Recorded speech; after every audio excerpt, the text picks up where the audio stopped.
What is up? What it do, man? I want to thank each and every one of you for coming through to the crib. Man, I want to apologize to y'all for being late. But what's going on with y'all, man? How is everybody doing? I'm not even gonna lie to y'all. I almost didn't make this joint because today was an extremely long day. Pause, man. It was a long day. Let me fix this.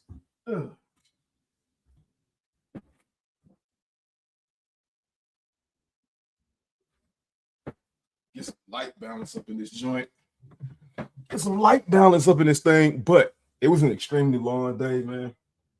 I got so exhausted, I fell asleep. I'm not even gonna lie to you. I fell asleep uh between sleeping and awake.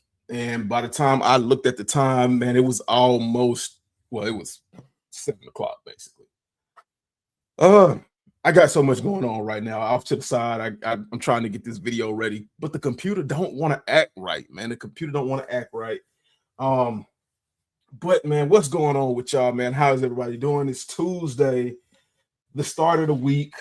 I know things are kind of rough.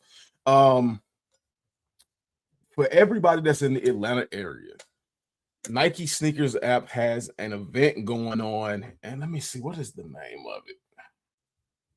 Let me show y'all real quick.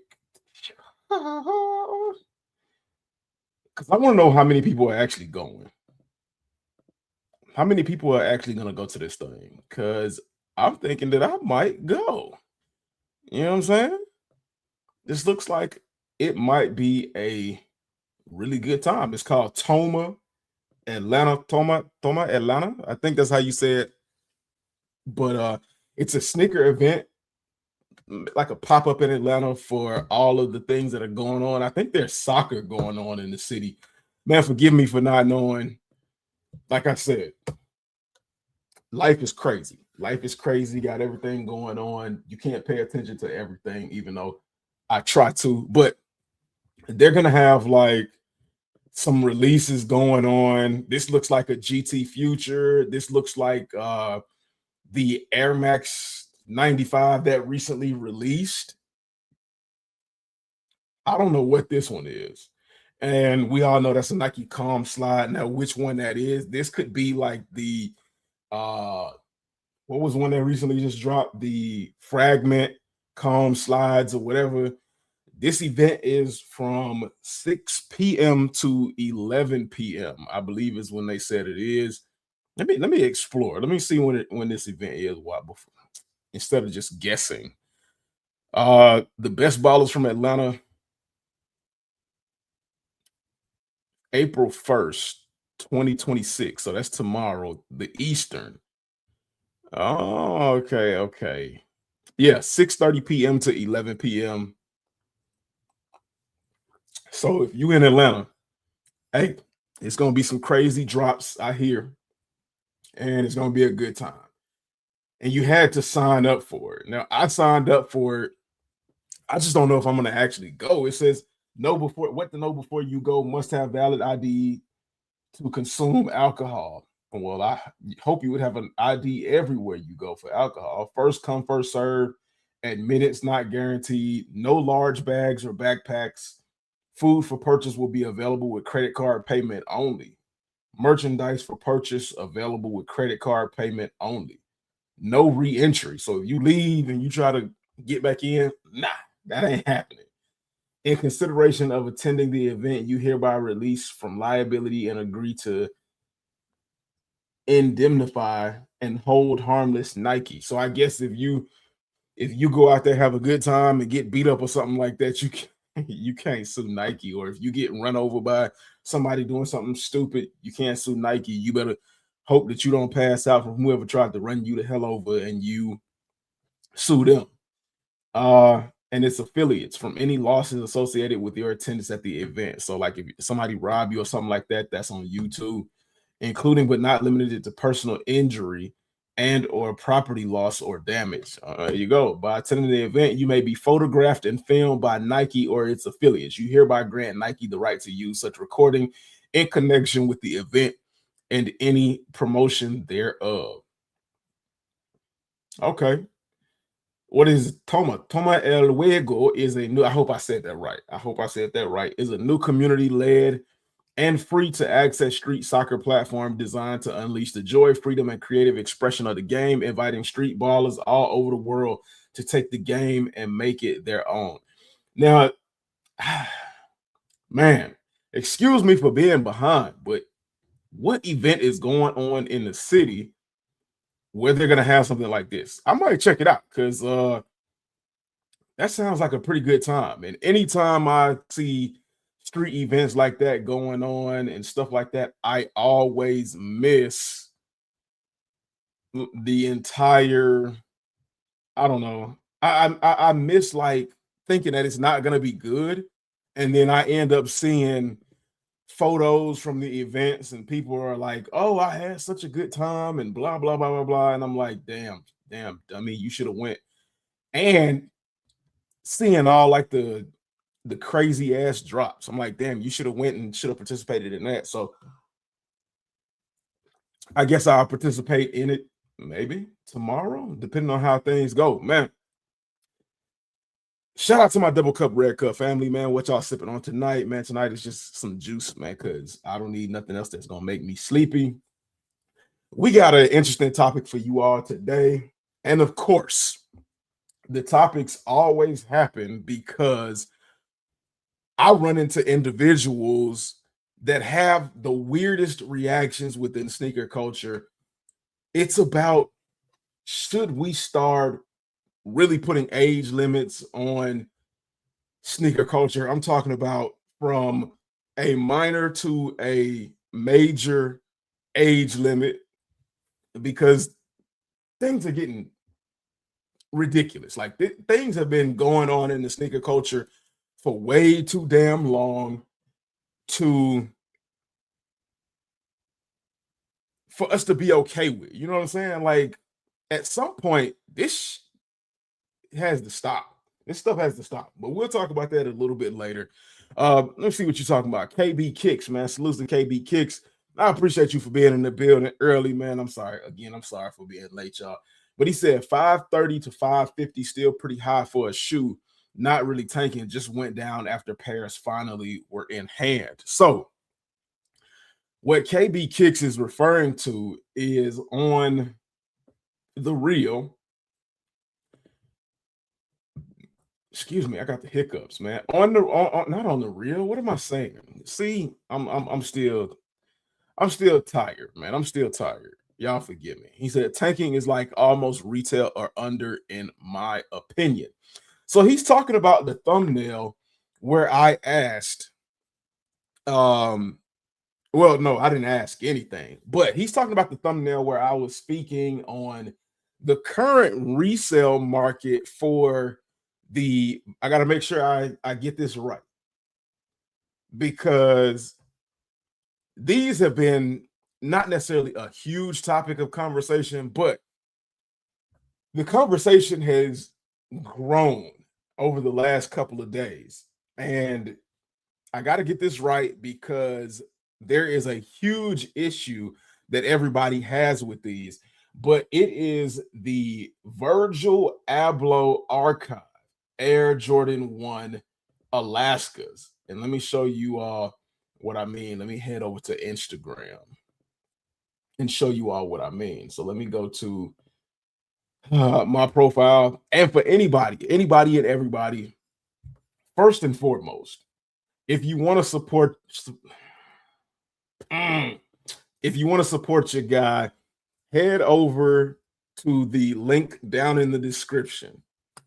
Get you one of these bad boys right here. You can buy it through Amazon, so you know it's legitimate. At checkout, type in JAYMOGUL and get 20% off. This one is $24 at 24 ounces, and then the 32 ounces, $26. So that's quite a bit of savings. Go ahead and check that out. And go ahead and check out all the links to all of my other social media accounts down in the description below, because everything is different. At some point during the live, I'm going to show you everything on my social media account. I've got Facebook linked. That's one of the reasons why I fell asleep, because I've been trying to link the entire story to tonight's live on every platform that I can or that I have. And I kind of got overwhelmed. I'm not gonna lie, I got overwhelmed, got overworked. Today was physical therapy day as well. I had a lot going on. But anywho, Facebook, I'm trying to get up to 100 followers. I know Facebook is for old people, and it's kind of funny that I mentioned people to follow me on Facebook and given the topic for tonight's live. But man, we're trying to change the sneaker world. We're trying to change the community. So we got to reach each and every corner we can. Y'all know what I'm saying? So from the old to the young, we got to reach them all, even people overseas, because people overseas still use Facebook, right? Anybody overseas that might see this playback, man, y'all let me know if y'all still use Facebook, so I don't feel as bad for requesting people to follow me on Facebook. But right now, I've got like 28 followers on my Facebook profile. I've got my X account down there. Excuse me. I've got my Instagram account down there, and all of my other social media platforms. So click the link, follow on each and every platform, and don't forget to subscribe to the YouTube channel. Go ahead and share with everybody y'all know. But on my Instagram, I thought I posted this video, but I guess maybe I didn't. Maybe I put it on my stories. See, like I post all of my stuff all over the place, so it's really hard to keep track of. Okay, no, I posted it to my TikTok, because sometimes my other platforms get the information first, yada yada yada. But yeah, let me go ahead and share my TikTok, because like I said, I try to make everything different, a little bit different. Some get information before other platforms, so make sure y'all follow all those platforms. But I posted this. What's up, sneaker enthusiasts? It's your favorite informative, honest sneaker collector, HG, here with something for you to think about. Now, as you can see on the graph up here, it depicts the steadfast decline and the plummet in aftermarket resale value for the Virgil Abloh Archive Jordan 1 Alaskas. And a lot of people are trying to figure out, racking their brains, trying to figure out what the hell is going on? Why is the value plummeting so much? And the reason people are trying to figure that out is because, as you can see up here at the top, there were some people that paid $1,600 for those shoes. And right. So, as you heard me say, a lot of people in the beginning paid crazy prices for these Virgil Abloh Archive Air Jordan 1s. And I keep struggling with that because I keep wanting to call them off-whites. And for those of you who don't know, these are not off-whites. What happened? Oh no, my God, please. No.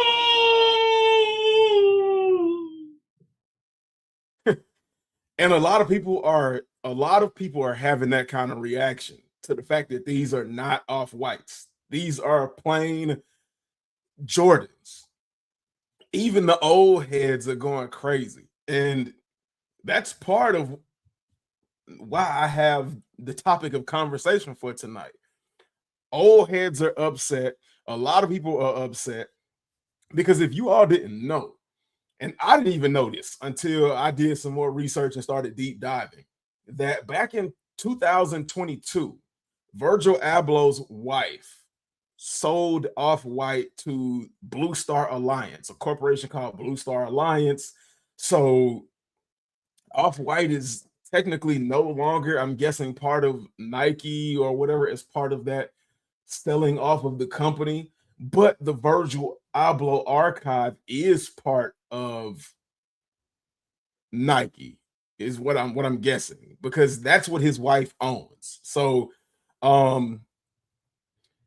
it's a kind of weird space to be in, because people still hold Off-White in high regards, which is one of the reasons why I feel like these Virgil Abloh archives are doing so poorly, because a lot of people are realizing that these aren't Off-Whites.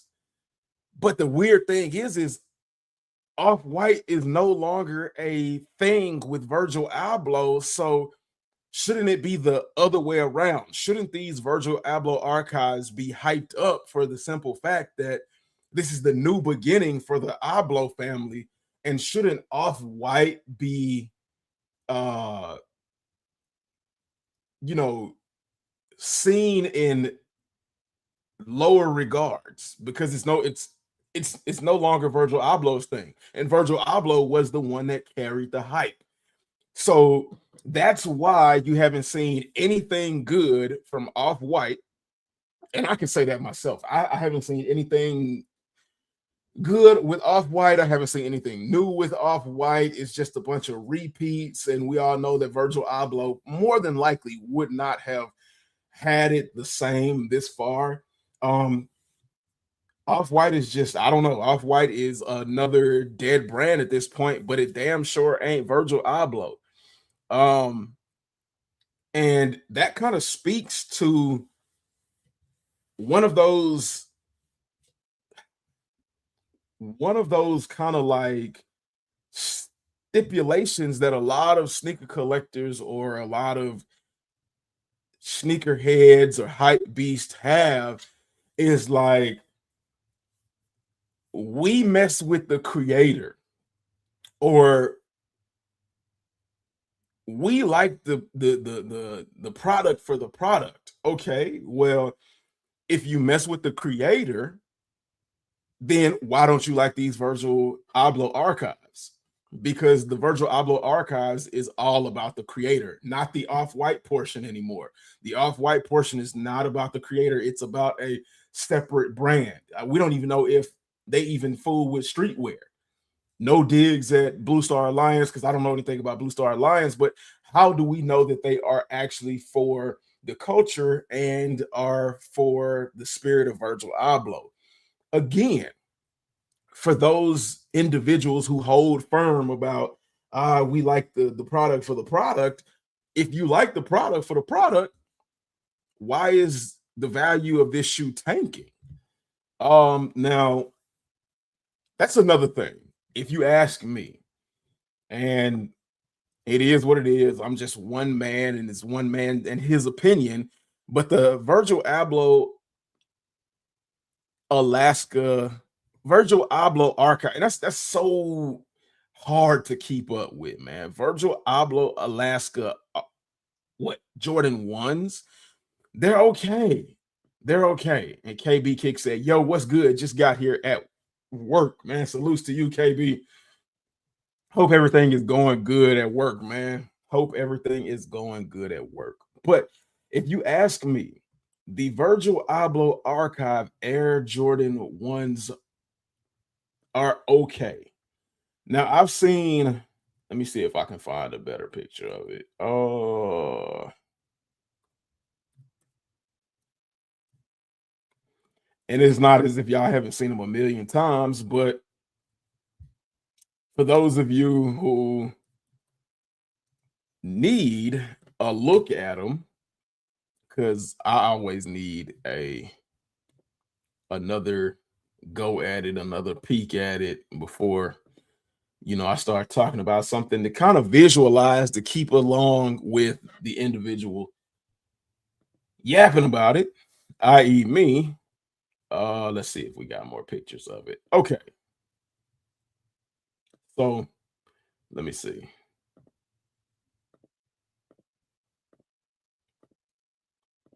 I wish I had like something where as I talk, it'll keep rolling. I don't know. It'll roll into the next point. But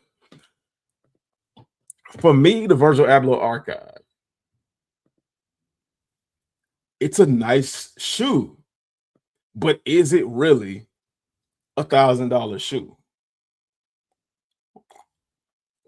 In my opinion, no, it's not $1,000 shoe.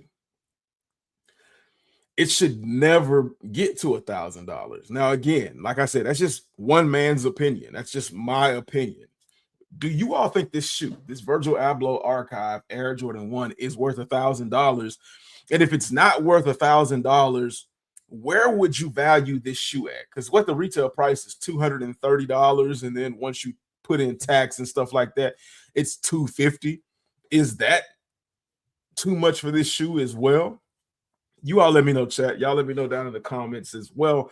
But in my honest opinion, it's not worth it. It's a nice shoe, but once you wear it, because that's what you're supposed to do, you're supposed to wear your shoes, and of course you can display some shoes as well. I mean, it's your prerogative. You do what you want to do with them. Shout out to Bobby Brown, man. Salutes. But once these have been worn a couple of times, they don't age well. They don't age well at all. So speaking about the resale value, again, people at one point in time were paying $1,600, which is ridiculous in my opinion. But a lot of people were thinking that the stock numbers were going to be at around what was it initially? The stock numbers for this shoe were initially about 20,000 pair, 25,000 pair, something like that. And y'all know how we do around here. We don't believe in stock numbers because where are you all getting these stock numbers from anyway? Like around here, we believe the stock numbers are bullshit, which is why I don't do videos about stock numbers. Because at one point in time I did, because at one point in time I was drinking the Kool-Aid and believing the bullshit. But nowadays, I don't believe the bullshit of the stock numbers, so I don't do it because I believe I'd be lying to you all or giving you all stock numbers and then probably consistently having to go behind it and correct it, or not being able to prove to you one way or the other what the stock numbers would be. So initially, the stock numbers were 20 to 25,000 pairs, which is why people were going crazy for them, because the original European release went crazy in resale value. So people jumped up and thought that these were necessarily supposed to be going crazy in resale value. So you all did it again. You all decided to pay crazy numbers for resale for these shoes. Then some of the pairs come out on the Virgil Abloh Archive website, and everybody starts getting W's except for your boy HG. I still am amazed at how many people got W's. Salutes to everybody that got W's. And I didn't get a W. I did everything in my mind that I was supposed to do except for get a win. But it's neither here nor there. If you still are trying to get you a pair like me, your boy HG, the raffles are still open until the 3rd.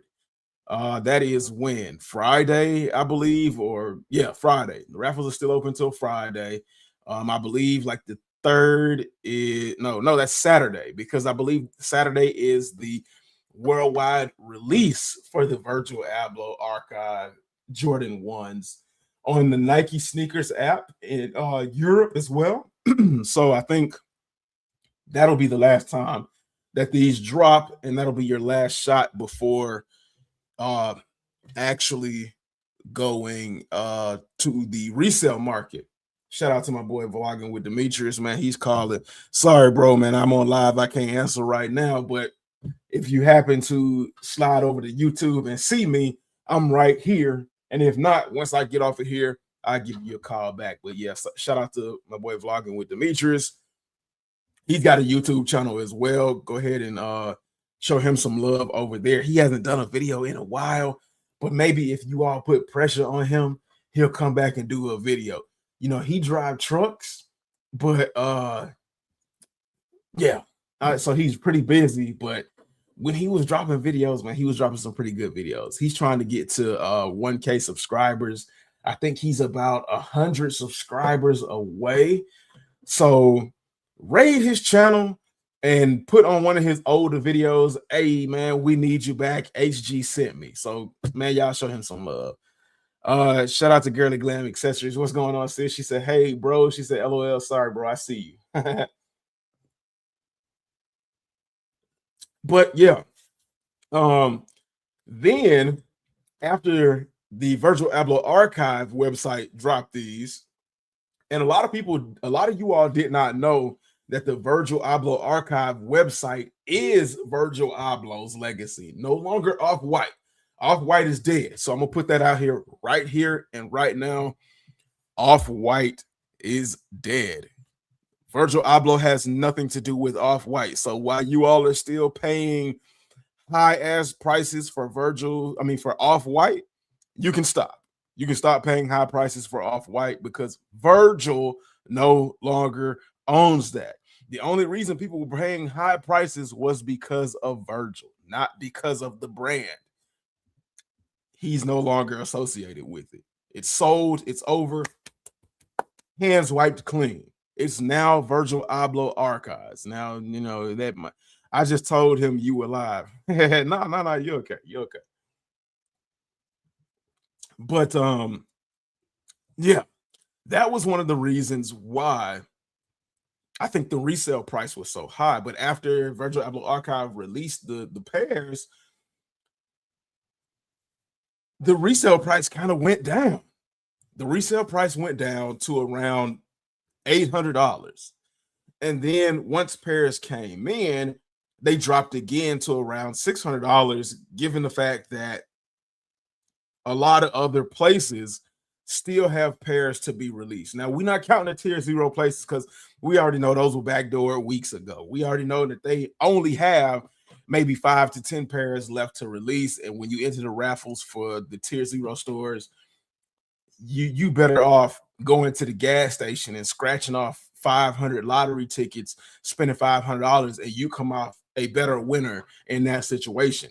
So, KB, that's what I mean by the prices are tanking. I don't necessarily mean like the tanking of the actual shoe from retail perspective. I mean the tanking of the value of the shoe from a resale perspective, because right now, if you look on GOAT, and let me go ahead and drop that screen. Let me go ahead and drop that screen and pull up the GOAT screen. I wish this was like more intuitive and more flowy and easier to do. Let me see. Where's GOAT? I got GOAT up here somewhere. I know I do. Oh, okay. Let me pull up GOAT. I had GOAT pulled up before. What happened to it? I must have messed it up when I was supposed to do it. But all right, so let me see, make sure y'all can see that. Okay, so you can see it right now. If you go to GOAT right now and you type in Alaska. Come on, let me type in Alaska.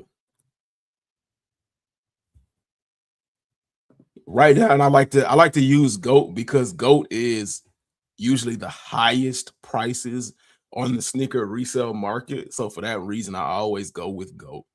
But let me enlarge this and make it bigger. So let me see what you all can see. But okay. If you look at GOAT right now, and I like to go with my size 10. Everybody wears a size 10 and everybody goes crazy for a size 10. If you look at GOAT right now, a size 10 is $572, which is what GOAT is, or people on the market are trying to get you to pay for it. Let me raise that up. If you make an offer, the last sale for the Virgil Abloh Archive Alaska Jordan 1s was $541. So to go from $1,600 and in less than a week resale $541, oh, that's tanking in value, in my opinion. Now, of course, everybody has a different opinion on value, but it is what it is. Like resale, aftermarket value, it's tanking. That's a quick decline, something that we rarely see when it comes to collabs and hype releases. Now, what the reason for this tank is, I don't know. Like I said, it could be a number of things. People finding out that this is not an Off-White product, which does not make sense because Off-White is no longer associated with Virgil Abloh. People actually seeing the quality of the shoe in hand and talking about it, which that part I highly doubt. That probably plays maybe a 2 to 3% factor in why people don't want it anymore. But the fact that there are so many pairs, there are more pairs than these hype beasts and these fake sneakerheads or fake sneaker enthusiasts or fake sneaker collectors wanted you to believe. It's damn sure more than 35,000 pairs. or at least I know it's more than 20,000 pairs. I'll say that it's damn sure more than 20,000 pairs, 25,000 pairs for sure. So 35,000 or more is enough for a lot of people to get pairs. This shoe, again, nice shoe. It's cool. Is it worth $1,000? No. In my opinion, absolutely not. Is it worth $500? In my opinion, absolutely not. The most on the resale market I would pay for this shoe is probably, because I got to think about taxes and fees and stuff like that. Taxes, fees, shipping, all of that, yada, yada, yada. I don't know why I got the hiccups, but at the most I would pay is $350 for this shoe. And that's hard for me to say then. And if I felt like I had to pay $350 for a shoe, I probably wouldn't get the shoe anyway. Well, not this anyway. I mean, it's nice. It's nice. You can put it with a lot of outfits and stuff like that, but shit, $350. Nah, man. Y'all tell me what's the most resale wise, given the fact that this shoe is with tax included, $250 at the most, or maybe a little bit more depending on what state you live in. $250, $260. How much would you pay for this shoe on the resale market? Y'all let me know. Because I'm still amazed that people paid $1,600 for this shoe. And a lot of times the people who paid $1,600 for this were people who, you know, do what I do, content creation, people who maybe like on Instagram or Facebook make some kind of money off of posting photos and things like that. But a lot of the resellers are kicking themselves in the ass because they paid in that 1,000+ range, and the shoe now is worth $500. Now, KB Kicks, you made a really good point where you said, after all of the shoes are being released, or somebody said that to me. I don't know if it's KB Kicks, but somebody said to me, after all of the shoes are dropped, it's just going to go back up. That's a very valid and possible point. But if, as we see now, we control the market, if we get on these sites like GOAT, and I know I'm not going to reach enough people because I don't have enough subscribers yet. I need to get to like the 20, 30,000 subscriber range in order to, well, not 20, 20, 30,000 subscriber range to even put a small dent in the thought process. But if we get on platforms like GOAT and StockX, and when we go to spots where it says offer, where they talk about what is your offer for a shoe, if we get here, right here, to make an offer, and we offer $300, because I think I seen somebody say 300. Yeah. McDaniel Darrell 3746, man, salutes to you. He said 300. If we get on GOAT, if we get on StockX, if we get on eBay in mass numbers, and we say, I don't give a shit what you paid from reseller to reseller. I don't give a shit what you paid to get these pairs backdoored. If we stop panic buying and we flood these resale markets and we flood these resale groups, ATATL, shout out to Addicted to All Things Fresh, man. Shout out to A. If we flood all of those markets and we say, we don't give a damn what you paid, this is what we'll offer you. $300. They have no choice but to let them shits go for $300. They have no choice because nobody wants to take a loss, but nobody wants to sit on a depreciating value product. The longer these shoes go, the worse they get. These shoes yellow like piss. Let them sit on these shoes and let these shoes yellow for a year and see what they want to sell them for then. I bet you they'll let them go for $300 then. I guarantee you they let them go. Girly Glam Accessory said, right, I'll give you $275. So $25 over $25 over retail after fees and stuff like that. Because look at it like this. And I fuck with resellers. You know, it is what it is. But look at it like this.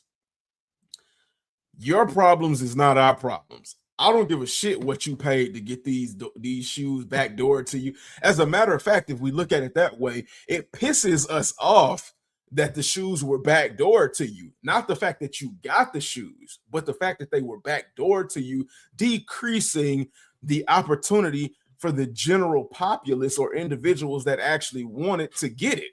It is what it is, or not get it, but get it at a reasonable price that they're willing to pay.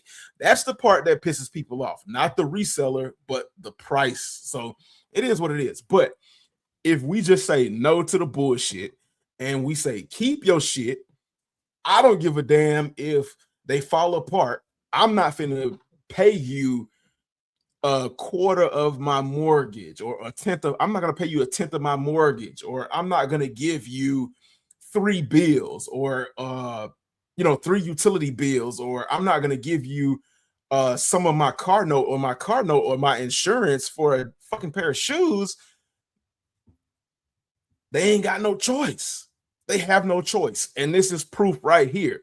This shoe again started at $1,600, and right now the last sale, somebody was like, these prices are going to go down even further, so I might as well get what I can and take whatever losses I can. And everybody is competing against everybody. Everybody is willing to undercut everybody.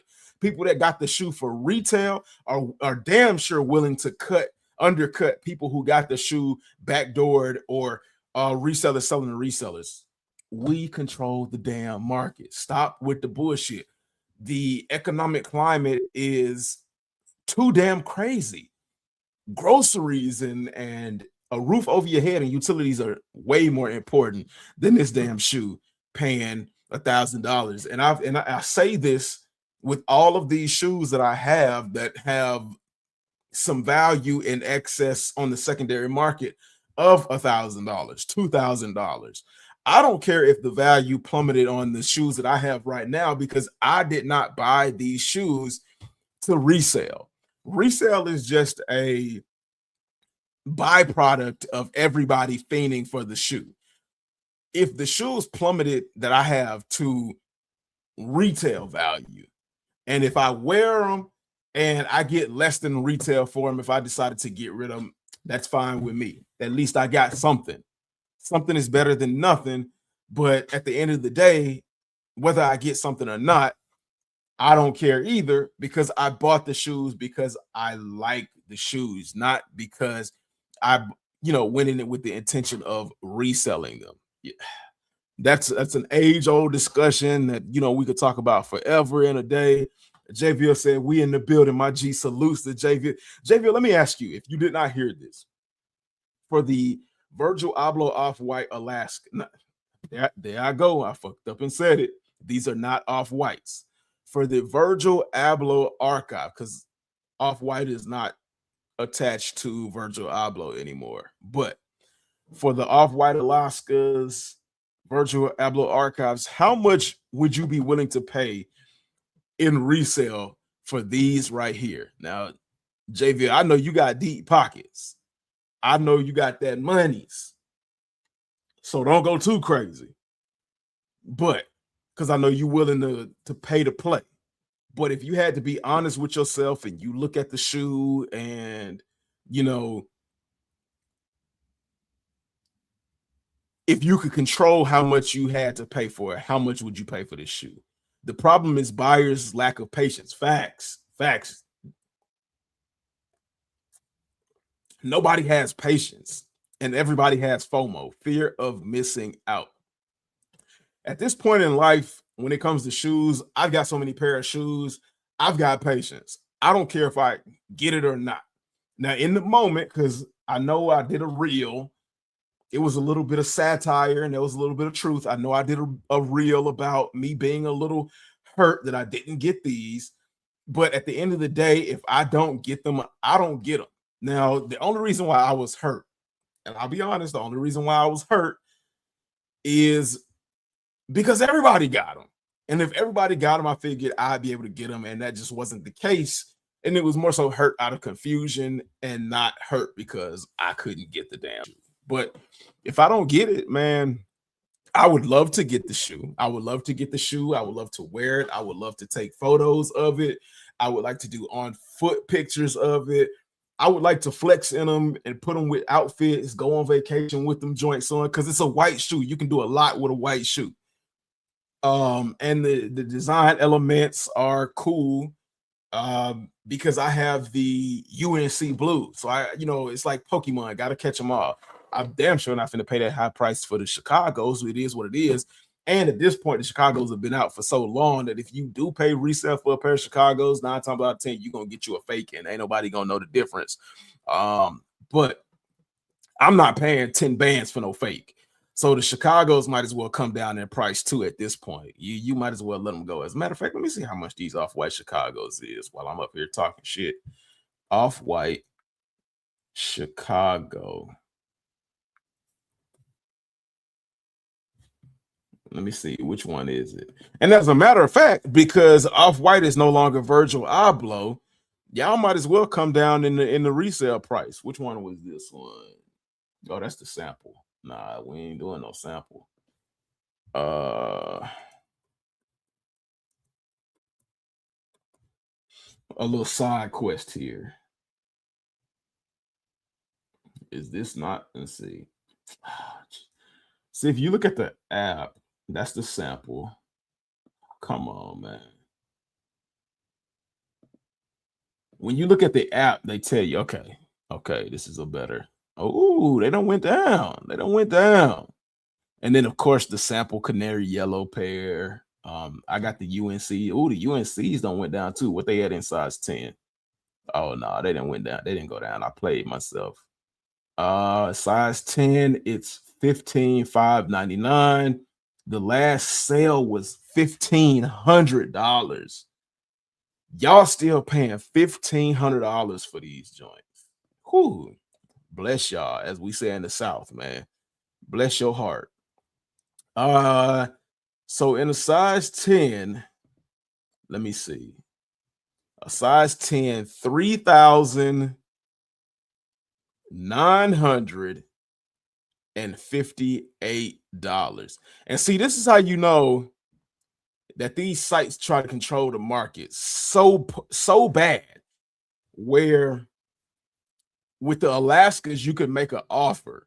With the Chicago's, you can't even make an offer anymore. It's either you paying this price or you can buy them used and see what you can get. You can get them used for. And a lot of people are selling them for $2,000. I ain't paying $2,000 for a used pair of shoes. You out your mind.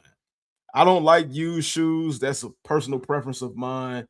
I don't care what the condition of them is. I'm not buying them used. The only way I'm gonna buy them used is if you put them on your feet and you took you took some flicks in them and then you took them off and you put them joints back in the box. Other than that, if you walked around in them and your feet got some time in them, like a used iPhone or something like that, I'm not paying it. I'm not paying it. I'm not paying it. I'm not paying it because a lot of people out here are nasty as hell, and I can't trust it. But at $3,958,000 or $3,958,000. Okay, I said it right. 3,950. No, I didn't say it right. I'm tripping. $3,958. I'm not paying that. Because 9 times out of 10, what you're going to get is a rep. You're going to get a fake. Reps have gotten that good. And I just don't want to take that chance. Now, it's a dramatic decline from the $10,000, $20,000 price tag that it used to garner. But shit, still, I don't want to pay $3,000 and potentially get a fake shoe. Share this live. Shout out to everybody that's in the audience, man. Shout out to the entire HG family. What's good? Salutes to my Red Cup, Double Cup fam. Share the live out, man. Let everybody know the conversation that we're talking about. We're going to get to the other portion of the thumbnail in just a second, but KB Kicks is what brought up this conversation about why the Alaskas are tanking so bad. Well, actually, the thumbnail brought up the conversation, but KB Kicks spoke on it, so we jumped right into it. Links to all of my social media accounts down below. Again, head over to Amazon. The link for the water bottle is down below. It keeps your water cold for up to 20 something hours, and it keeps your hot soups hot for up to 12 hours. $22 for the 24 ounce and $26 for the 32 ounce. I've been using this product for about 3 weeks to a month now, and I can absolutely say it works.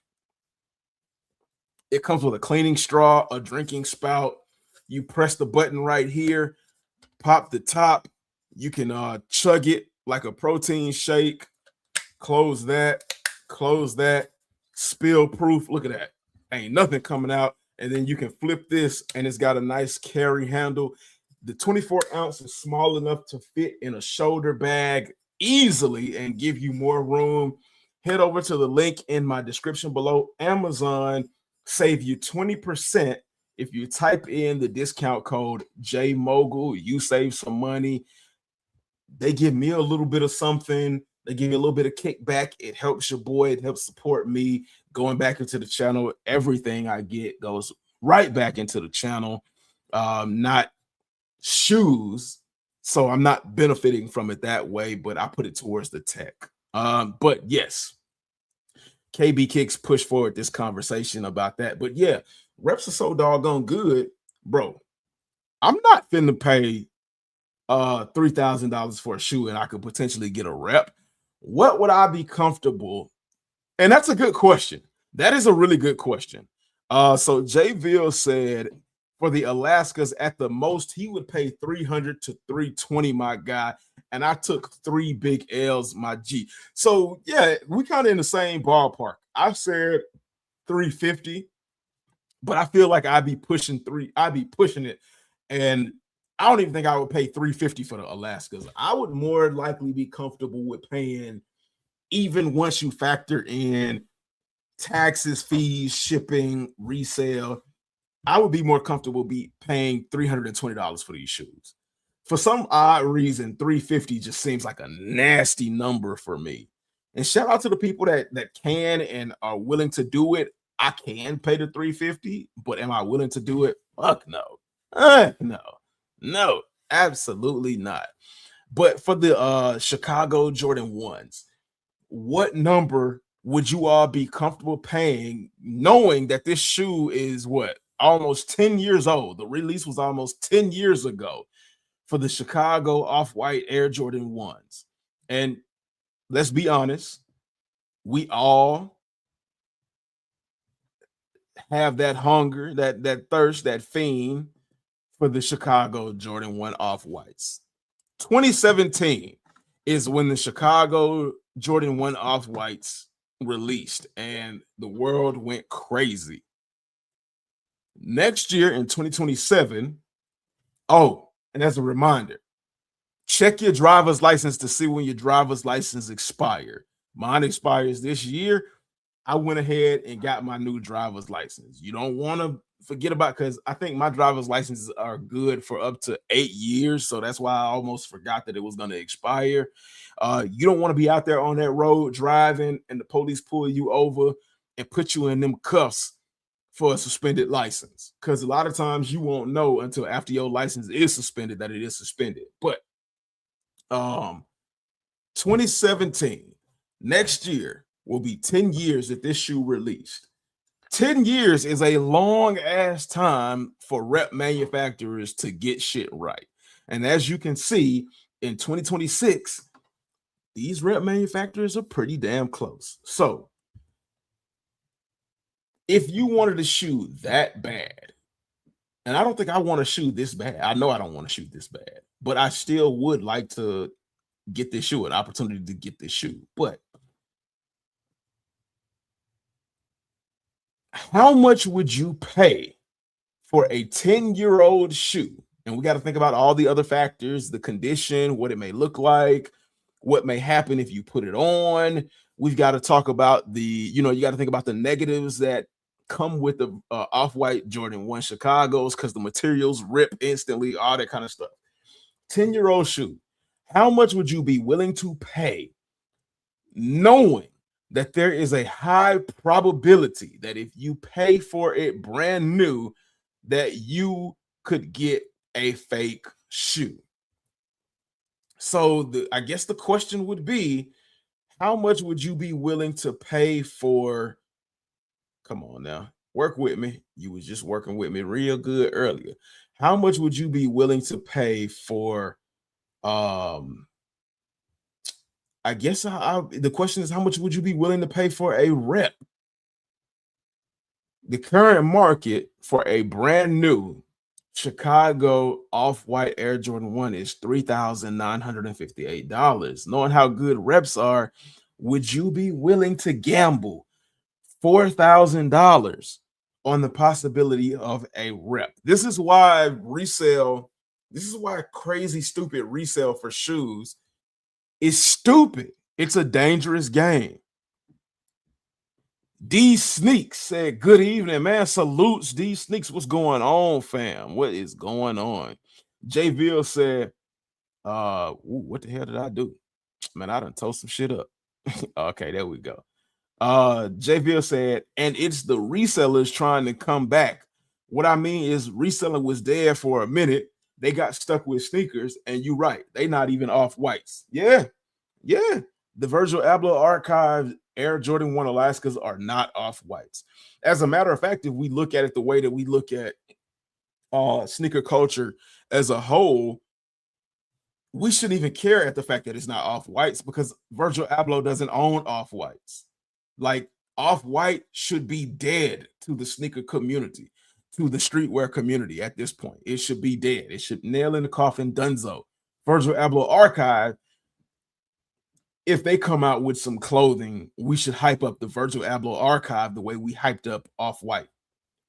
I don't mess with Off-White. Man, I can't even see myself buying a 10-year-old shoe. Hey, I can believe that. Homegrown kicks become popular with high task on, like, hey, we did something good, man, because we got the Twitch. We got the Twitch bots going crazy, man. We must be going nuts on the Twitch algorithm.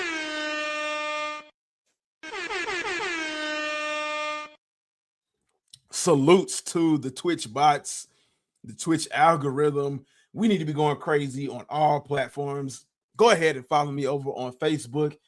Head to the link down below. Follow the Facebook, follow all of the social media platforms. That's what I was trying to say. Hey, man. Hey, nothing is perfect in life, but yeah, man. Yeah. I just can't do it. I can't do it. For a 10-year-old shoe, I want Rick's, my money. Oh, I want something, my money on it, my bro. Hey, man, I believe you. Shout out to any and everybody that is subscribed to the Homegrown Kicks channel. I opened up subscriptions maybe like 2 weeks ago or something like that. I don't promote it. I don't advertise my subscriptions. My subscriptions, different tiers, different things are coming, discounts and things like that. If you decide to support the channel and you do the subscriptions, you get access to custom emojis and things like that. So those I believe are in the link on the channel somewhere. Merch will be coming soon. Let me see if I can drop the new logo on the screen. Let me see if I can let y'all see the new logo on the screen. It's been up on the screen before, but I don't know if I can put the new logo up as of yet. But the logo is dope. Yo, I love it. Let me see. Maybe it'll let me do it right there. That's the new logo right there. Ooh. That's like some risk. I won't risk my money. Okay. For a 10-year-old shoe, I won't risk my money on it, my bro. I don't even know why I didn't understand that was risk. Where my mind at, man? But yeah, that's the new logo. Thinking about putting it on t-shirts and stuff like that, man. Real clean. Put some sayings that I've had going on a lot of lives that you all liked. Gonna be coming out with merch with the saying on the front and then like imagery on the back and stuff like that. I'm trying to do my little thing, man. I'm trying to do my little thing, give back to y'all and stuff like that, and support you all. I'm gonna start trying to do like free giveaways. We got to get back in the green, man. We got to get back in the green. Right now, we teetering between the yellow and the red, and that ain't for y'all to worry about. But once we get back in the green, man, please believe I'm gonna get back to each and every one of y'all, man. It's always been my goal and my mission to give back to the people who give back to me. But yes, game over. Absolutely. But yeah, we got some custom emojis. Pretty funny, pretty nice, pretty cool. Behind the subscriptions, man. Salutes. Absolutely. D Sneak said, I like it. Man. Now I showed it one time before, and I put it up in the corner to see what people's reaction would be. And I don't think anybody like really saw it. And I didn't say anything, but tonight I'm gonna say something. Get another sneak peek at things to come. I got a bunch of other designs for like to go on hats and stuff like that, and the new era joints and stuff. Look, for my dreams and my goals of just being an entrepreneur, because I learned a long time ago, I can't work for these businesses that expect you to be stupid, expect you to be the worker and or the dummy. I learned a long time ago I can't work for these people, and on top of that, I've got the worst luck in the world. Tearing my shoulder, breaking my foot, and stuff like that, man. It feels like I've got the worst luck in the world when it comes to working for other people. It seems like the universe is telling me, man, do something for yourself, man. You're bigger than what you think you are. But we'll see where it goes, man. I appreciate the positive words of encouragement about the logo and things like that, girly glamour. The logo is dope, my G. I appreciate it. Fire. But I appreciate y'all, man. I appreciate y'all. All it takes is one person and to start a movement, and you all are those one individuals, man. I appreciate y'all. But yeah, I just can't do this right here. I cannot pay $4,000 on a 10-year-old shoe, hoping and praying that it's not a fake. Not this day, not ever, not never, not no. I think at the most, what I would end up paying resale wise for a 10-year-old shoe would be taking a chance. And y'all tell me if I'm crazy. Tell me if I'm tripping, because I know I trip a lot. What would be the most that I would pay? Wait. Before I tell y'all the most I would pay, what would be the most that you would pay on a 10-year-old shoe where the possibility could be high that it's a rep? What would I do? What would I pay? And I know no matter what I say, y'all are gonna laugh at me for this. Y'all are gonna jump me for this. because it would be like throwing away money.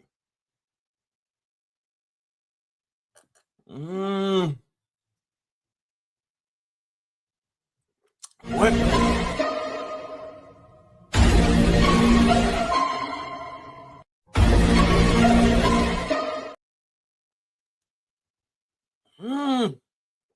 For an off-white Chicago Jordan 1, I would probably pay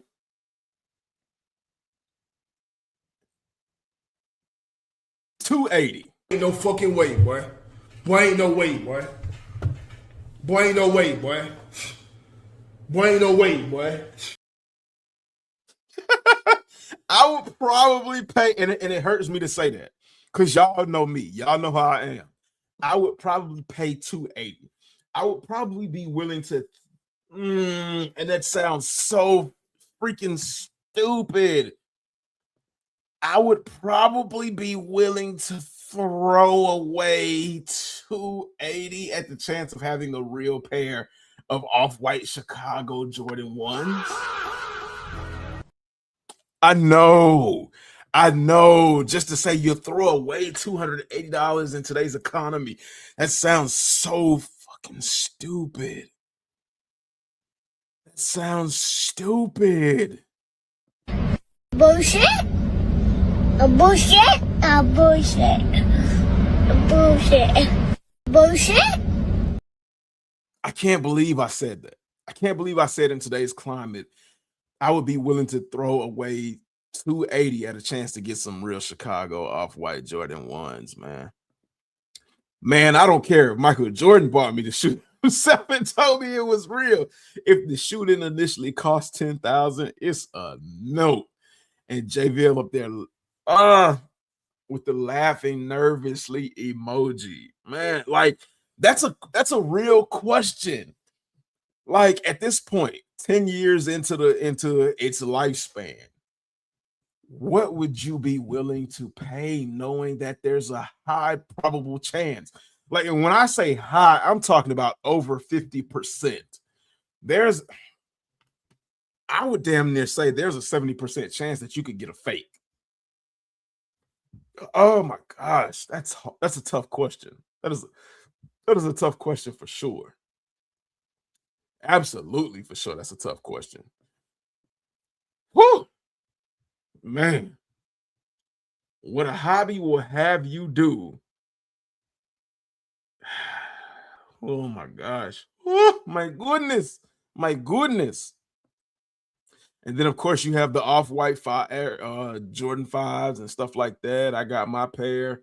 And a lot of people are talking about how these pairs are crumbling and stuff like that, to sell pairs and stuff like.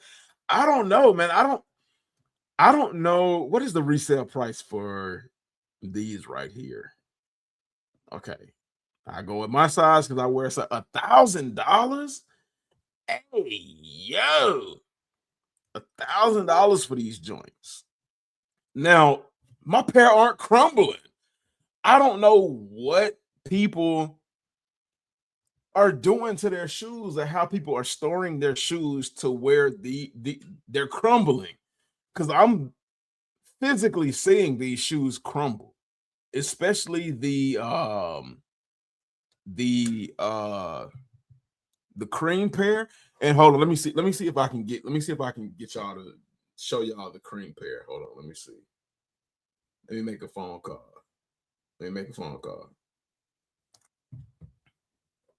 Give me just a second, y'all. And I got the phone on my headphones as if. Hello? Yes. Can you please go in the closet and the box on the left-hand side with the holes in it and the lid slightly propped open.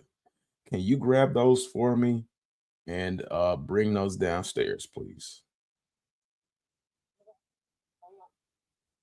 Thank you so much. I appreciate you.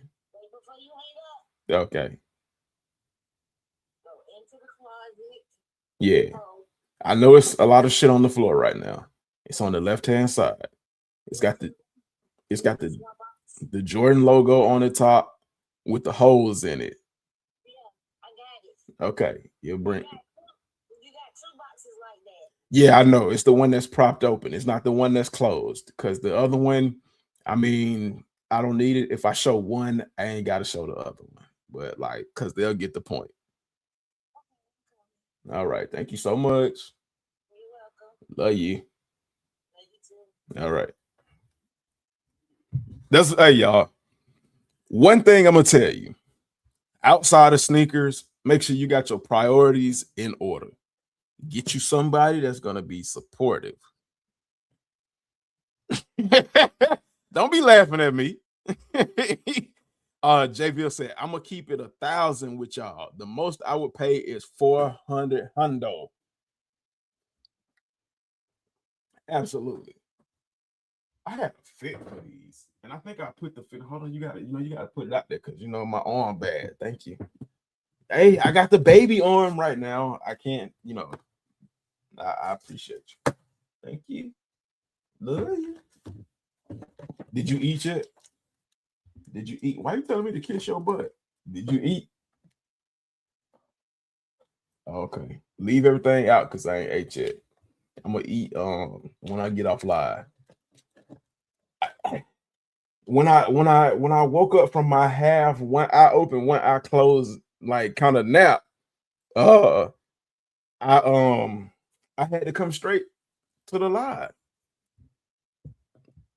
He said maybe 500. Hey, that's a lot to throw away. So I don't feel as bad. I don't feel as bad. I don't feel as crazy for saying, what did I say? Like 250?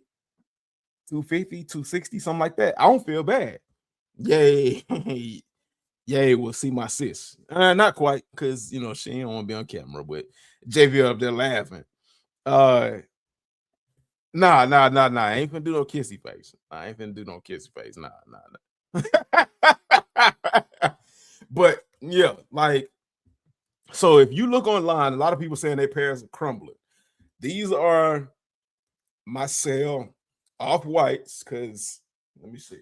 Does it say off-white? Yeah, it says off-white. It say off-white on that pair. Let me see. Focus. Yeah. Off-white Air Jordan 5. What do they call this colorway? Muslin. The muslin pair. Lace is still attached because I've had a whole bunch going on in life. I just have not found that right time to wear them and whatever. But look, I'm bending the shoe. And I know a lot of people, you ain't warm yet. I'm bending the shoe, and the midsole ain't cracking or crumbling. I put it on that side too. Show y'all I'm bending the shoe, and the midsole ain't cracked or crumbled. Let me pull out the other one. The midsole ain't cracked or crumbled. So that begs the question, what the hell are y'all doing with y'all shoes?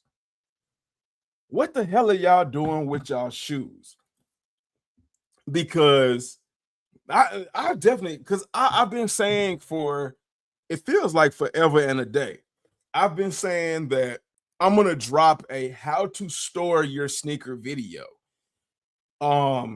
And other videos just pile up. If you all could see, I've got 1, 2, 3 SD cards, and then I've got a huge terabyte external hard drive, and then I got this joint right here so that I can plug in more SD cards. If you all could see how much video footage I have that I filmed that I just have not dropped, it's crazy. But videos pile up, and I just haven't been able to get to it. And I don't have my drop front shoe boxes or my room set up the way. What's really taking me so long is me personally, and I want to have everything a certain way before I do a video so that I can go through with my vision. I've got a vision for everything. I've got a vision for everything, how I want everything to be, how I want everything to go down. And I am a visionist. I'm a visionary in my own right. And I like things to be a certain way before I present them to you. And to be honest, the way things are now, I don't want to present stuff to you all like this, but I got information that I feel is important. I've got a mindset that I feel is positive and conducive to growth to the community. And a lot of people had just told me, man, just go ahead and do the shit anyway, man. He said they clean, bro. JVL said, you selling them, Jay? Am I selling them? But I love these shoes, but if the offer is nice, like they say, talk to me nice, I get rid of these joints. I absolutely will sell them. And I'm not going to hit anybody over the head. Trust and believe. I'm not going to hit anybody over the head, but the only thing that keeps me from selling them is the fact that I actually like them. I actually like them, want to wear them, and all of that. And of course, my black pair, just like this, dead stock. I got so many dead stock pairs of shoes, it's unbelievable. Vlogging with Demetrius and Girl Glam Accessories, they have seen my collection and they can vouch for the fact that I have a bunch of dead stock pair of shoes that a lot of people want. And I promise you, I'm not keeping them for resale value. I have OCD. I have OCD and I'm a bit of a perfectionist. And that keeps me from doing a lot of things that I want to do, because if it's not perfect in my mind, it doesn't get executed. But I mean, if the price is good, I'll sell them. I'll sell them because I've been selling a lot of shoes out of my collection, like over the last year or so. For example, like these, the Lost and Founds. These are DS still. Let me see. Like, I guarantee you could name almost any random shoe that a lot of people know about from 2016 up until now. If I have it, it's DS. I can promise you that. If I have it, it's dead stock. And it could be something random. I think the only pairs of shoes that I have that are not dead stock are like my Bread 13s, and they look dead stock. What else? My Bread Jordan 4s, and I have a dead stock pair. My reimagined Bread Jordan 4s, I have a dead stock pair. My other Breads, they're dead stock. The True Blue 3s, I've probably only worn maybe I have over 500 pairs of shoes, close to 700 pairs of shoes, and I've probably only worn maybe 1% of my collection. He said, okay, let me know. Yep, he has a ton of dead stock shoes. I told y'all, man, I'll cop them from you, Jay. Okay, all right. Yep, I got onto him about not wearing his shoes. Man, you got to wear your shoes. Look, let me tell y'all. So when I started this channel, I said that I'm not in it for resale. I'm not in it for hype, even though hype does play a factor in sneaker collecting and things like that. I'm not in it for the resale. I'm not in it for the hype. I like the shoe because I like the shoe. Before this, I didn't know anything about Michael Jordan. I had to do research about Michael Jordan. Even though I grew up in time to see Michael Jordan play, I never watched Michael Jordan play. So I don't really give a shit about Michael Jordan. I just like the shoes. So off the strength of me liking the shoes, I bought the shoes. I just work a lot. I work for other people a lot over my life. I've worked a lot for other people trying to secure that bag, trying to secure financial freedom, and that got in the way of me doing things personally in life. And then, of course, man, a bunch of um tragic accidents and personal things happen. Sob story, boo-hoo. Don't nobody want to hear that. Maybe I'll do a vlog channel for something like that. But a lot of things happen, boo-hoo, that kind of like interrupted all of that. And the collector in me never left, but I just don't have an opportunity to do all of it. I just don't have an opportunity to wear all of it. I stopped really going out like that for you know existential circumstances and things like that. So I was just like, whatever. I'm not gonna deny myself because I don't go out, but it is what it is, man. Like, I've got a stack of shoes right here that's about as tall as a 8 or 9 year old, all dead stock. You all have seen some of them. You all have not seen all of them, but they're all dead stock. These shoes behind me in the cases. Let me see. I don't know if y'all. Let me move this out the way. I need to take that down. I'll be tired of seeing that. But let me see.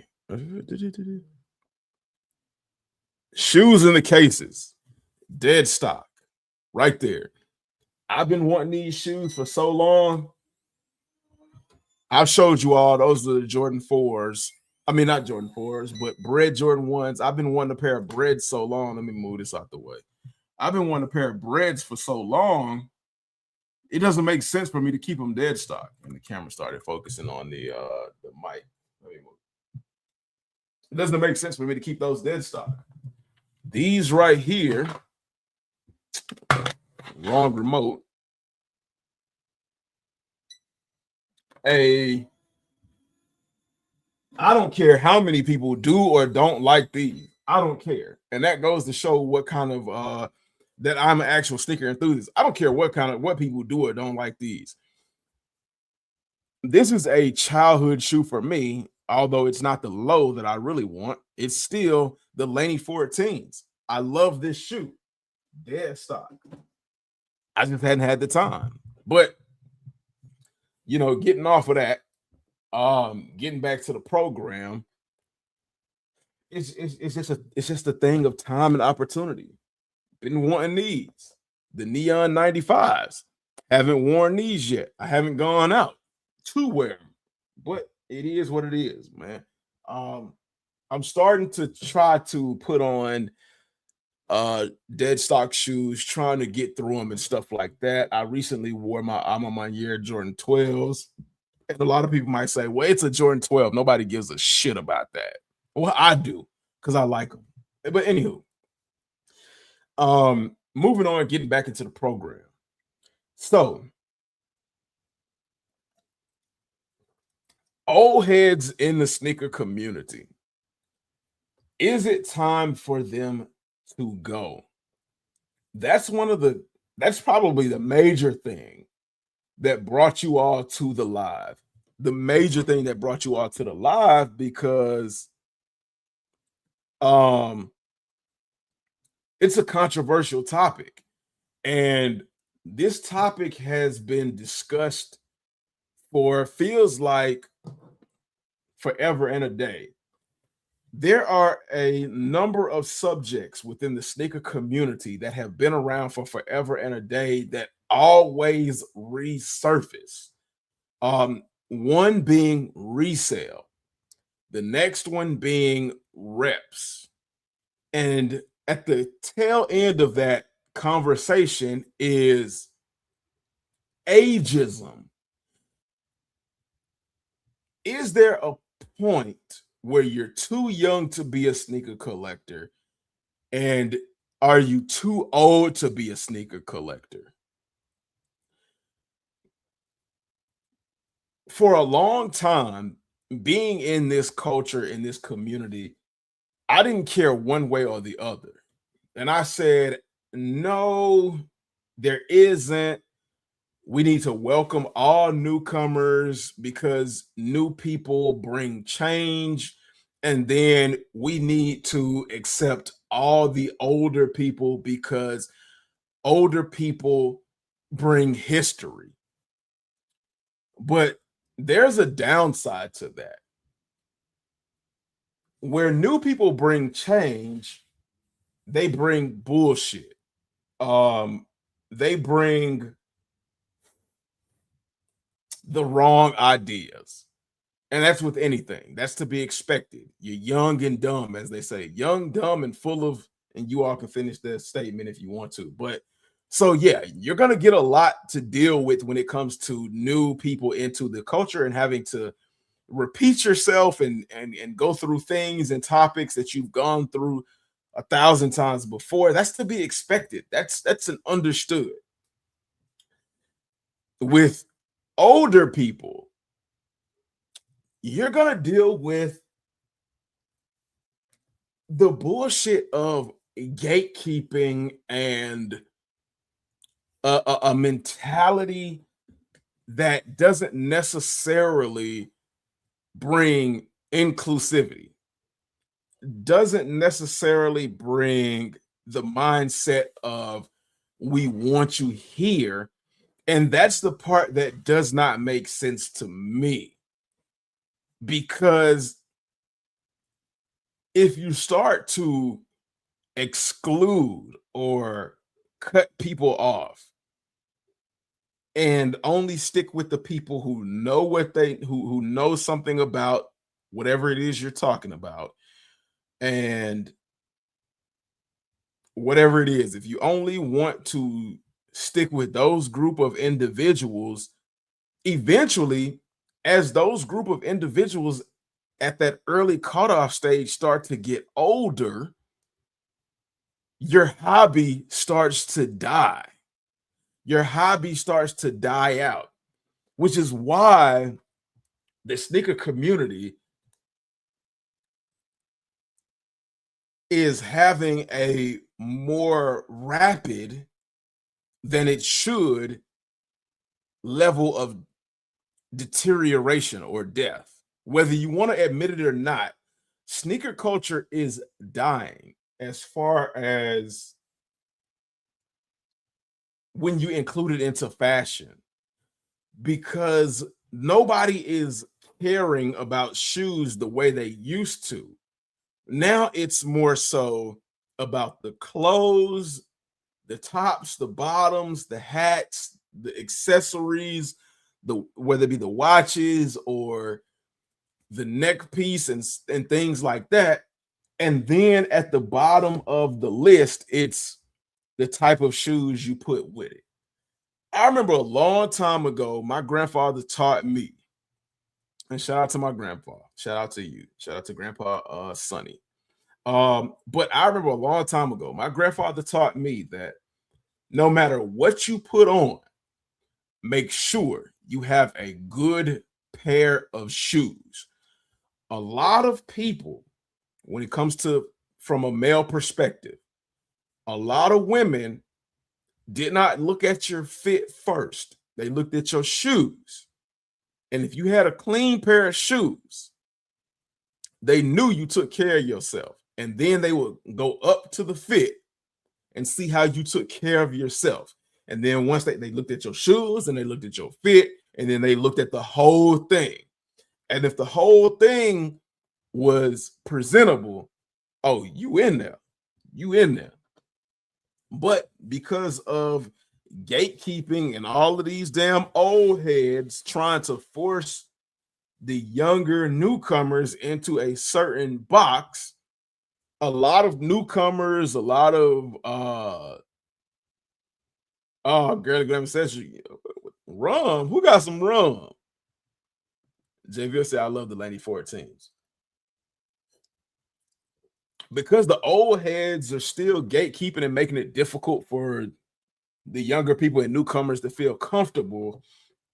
A lot of new people are saying, okay, well, if y'all want to be stuck in your ways like that, middle finger to the sneaker community. I wear whatever I want to wear. That's how we had a huge explosion in runners. The Hokas, Hoyas, the Vomeros and things like that.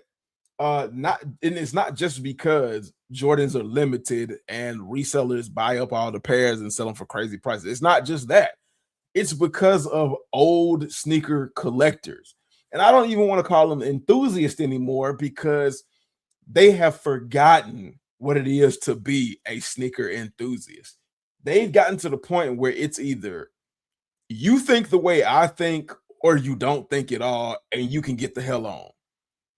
Me, I'm more inclusive. You like what you like. If you like Air Maxes over Jordans, that's fine with me. If you like Adidas over Jordans, that's fine with me. If you like Jordans over Air Maxes, that's fine with me. If you like Hokas, well, however you pronounce it, over Nikes, that's fine with me. They're sneakers at the end of the day. What is supposed to make a community beautiful is the variety and the fact that not everybody thinks the same. If we all thought the same, shit would be boring. A lot of times I wish I had more than just Jordans, which is why I started grabbing Air Max 95s, Air Max 95 ATLs, Air Max 90, Air Max 1s. I've got some Adidas over there. I've got Vans. Like, the variety in a collection also makes you a collector. Be comfortable with liking something than just Jordan. If you like Jordan mids, fuck it. You like Jordan mids. At this point, I'm tired of hearing the art. I'm so fucking tired of hearing people talk about people who wear mids. It's a Jordan. It's a shoe. We're sneaker collectors. We're sneaker enthusiasts. A shoe is a shoe. It's not about the specific shoe. It's about the collective as a whole. If I got some Adidas over there,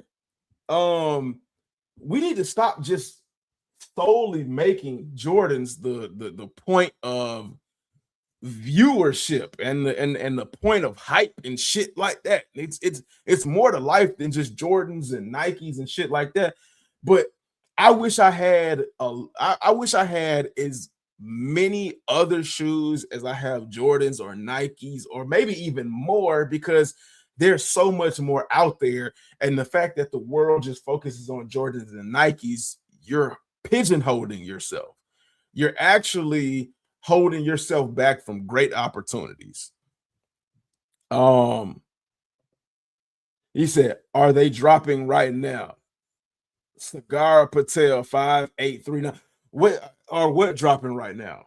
The Air Max 95s have been, continuously dropping.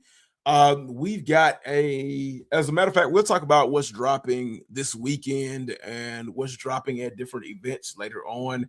Right now, we're talking about, do we need to force old people to retire? Is it time for the older sneakerheads to retire? And when I say that, not all old sneakerheads are bad. Jordan 1 Alaskas. Jordan 1 Alaskas are dropping. EQL says analyzing entries.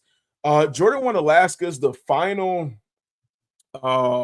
release form is on the 3rd, Nike sneakers app. So a lot of the stores are gonna be the ones that are for EQL that you see, but your last opportunity for the Alaskas is on the 3rd. And we talked about that a little bit earlier, about maybe 10 minutes ago.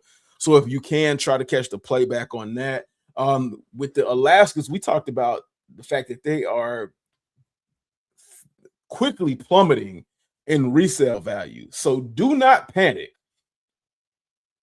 Sagara Patel, please do not panic and pay the high resale price for a pair of Alaska Jordan 1s.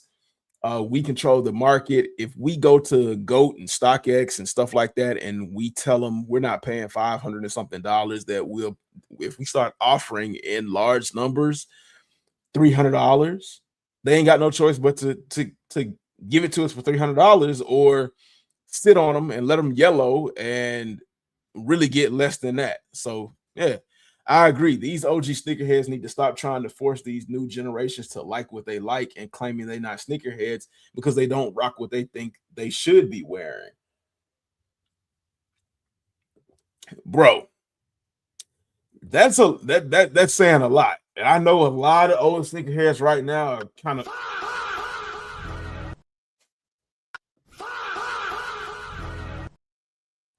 but see, the thing about it is, if you're going to continue to act like that, and I've met some pretty cool older sneakerheads, I've learned a lot. Okay, so what your average sneaker guy is saying is one of the reasons why I don't call myself a sneakerhead anymore. I call myself a sneaker enthusiast, as well as some of the things that I outlined is why I call myself a sneaker enthusiast, because old sneakerheads want you to be a certain type of way. They want you to dress a certain type of way. They want you to think a certain type of way. They want you to move a certain type of way. And it's that way, or they're laughing at you. And then because they're old, the younger people are following behind that and they're laughing at you and, you know, trying to make you feel as if you don't belong in the community. And again, I said, I've met some pretty cool old people, but for a vast majority, which is the reason why we're having this conversation now, I've met some pretty shitty older sneakerheads, but young sneakerheads are another reason why I don't call myself a sneakerhead, because there are some young sneakerheads in large numbers that poison the community with the resale and getting into the community and not knowing anything about the product, being the shoe or the history of the shoe, and not knowing anything about that, and just putting on what they think the urban community thinks is cool and looking really fucking stupid. And that's just my opinion, and thinking that it's okay being.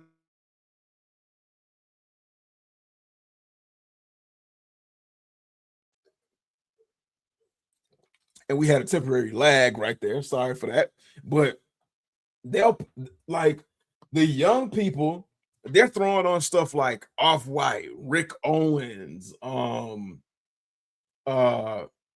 what else? Balenci, Louis Vuitton, and all of that kind of stuff, thinking you've got to have that to be cool. And the sneaker culture, the urban culture, was never about spending as much money as you can to be cool. The sneaker culture, the urban culture, nobody in that culture had money. We were all fucking broke. And we threw together what we had and a fresh pair of shoes to make the cleanest fucking fits that we could. It was about taking what you had with a fresh pair of shoes that mama bought you and building your confidence from there. It was never about spending 5, 6, 7, 8, 9, 10 racks and just doing it. And all of a sudden you were the shit. So, like, I don't agree with that from the young side. Of course, young sneaker collectors are making bank off of social media, but you don't have to spend all of that bank in order to be urban culture, sneaker culture accepted. But then I don't agree with the old people. I'm in the middle. I'm in the middle of both individuals, which is why I kind of have this viewpoint. But I also don't agree that you have to, from the old sneaker collectors, that you only have to do it their way or the highway, because if we did it their way, shit would be boring as hell. I'm not gonna lie, shit would be boring as hell. So why can't we let go of the money aspect? Why can't we just throw in being ourselves and throw in a little bit of history so that we know where we came from and that we don't forget and that we give fresh ideas? Why can't we throw those all together and make the culture again? The other kind of stuff I'm not going to talk about because that kind of stuff brings some visceral reactions. But what made me want to talk about this tonight is I had a conversation, and it pretty much really wasn't a conversation. It was more of a crybaby fest from an old person. But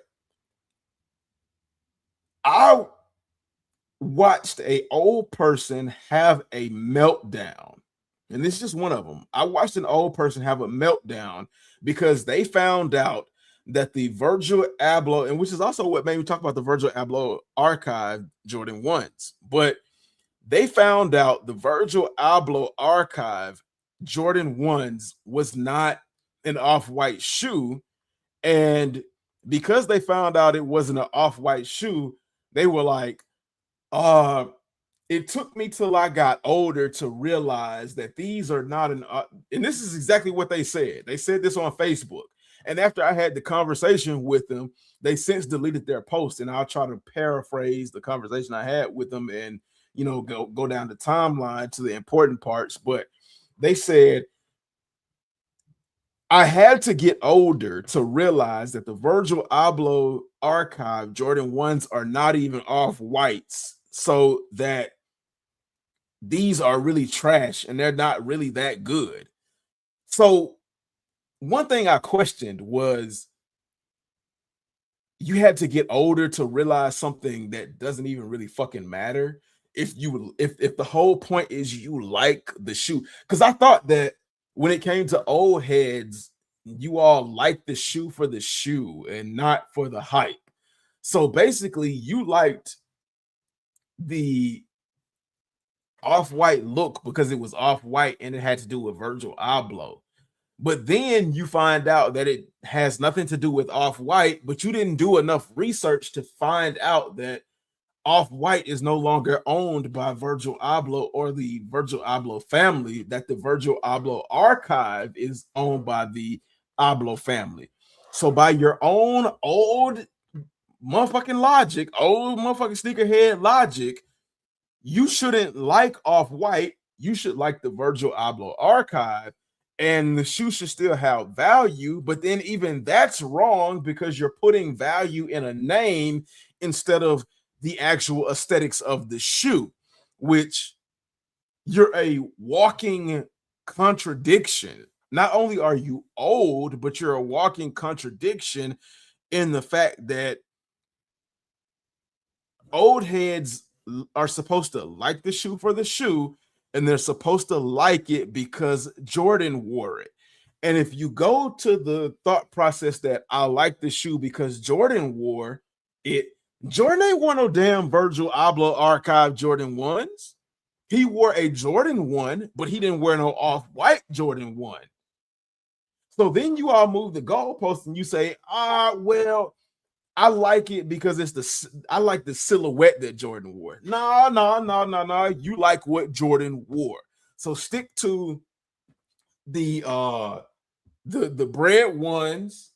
Stick to like the Jordan 9 that he wore. Stick to the white cement 3s he wore, or the true blue 3s, or what just fell over? Oh, some tape fell over. But stick to the shoes that Jordan wore specifically. Don't go outside the colorways that Jordan wore. Otherwise, you a hypocrite. So in that conversation, the guy is telling me, let me see if I can remember it correctly. The guy tells me they're not off whites, and I'm like, okay, well, they're not off whites, so what? You're supposed to like the shoe because you like the shoe. So if they were off whites, you would like them more. And you're blaming everything on your age, like, or you're trying to give yourself credit for your age when actually you're doing yourself a disservice. Like you're making your age make you look like a fool.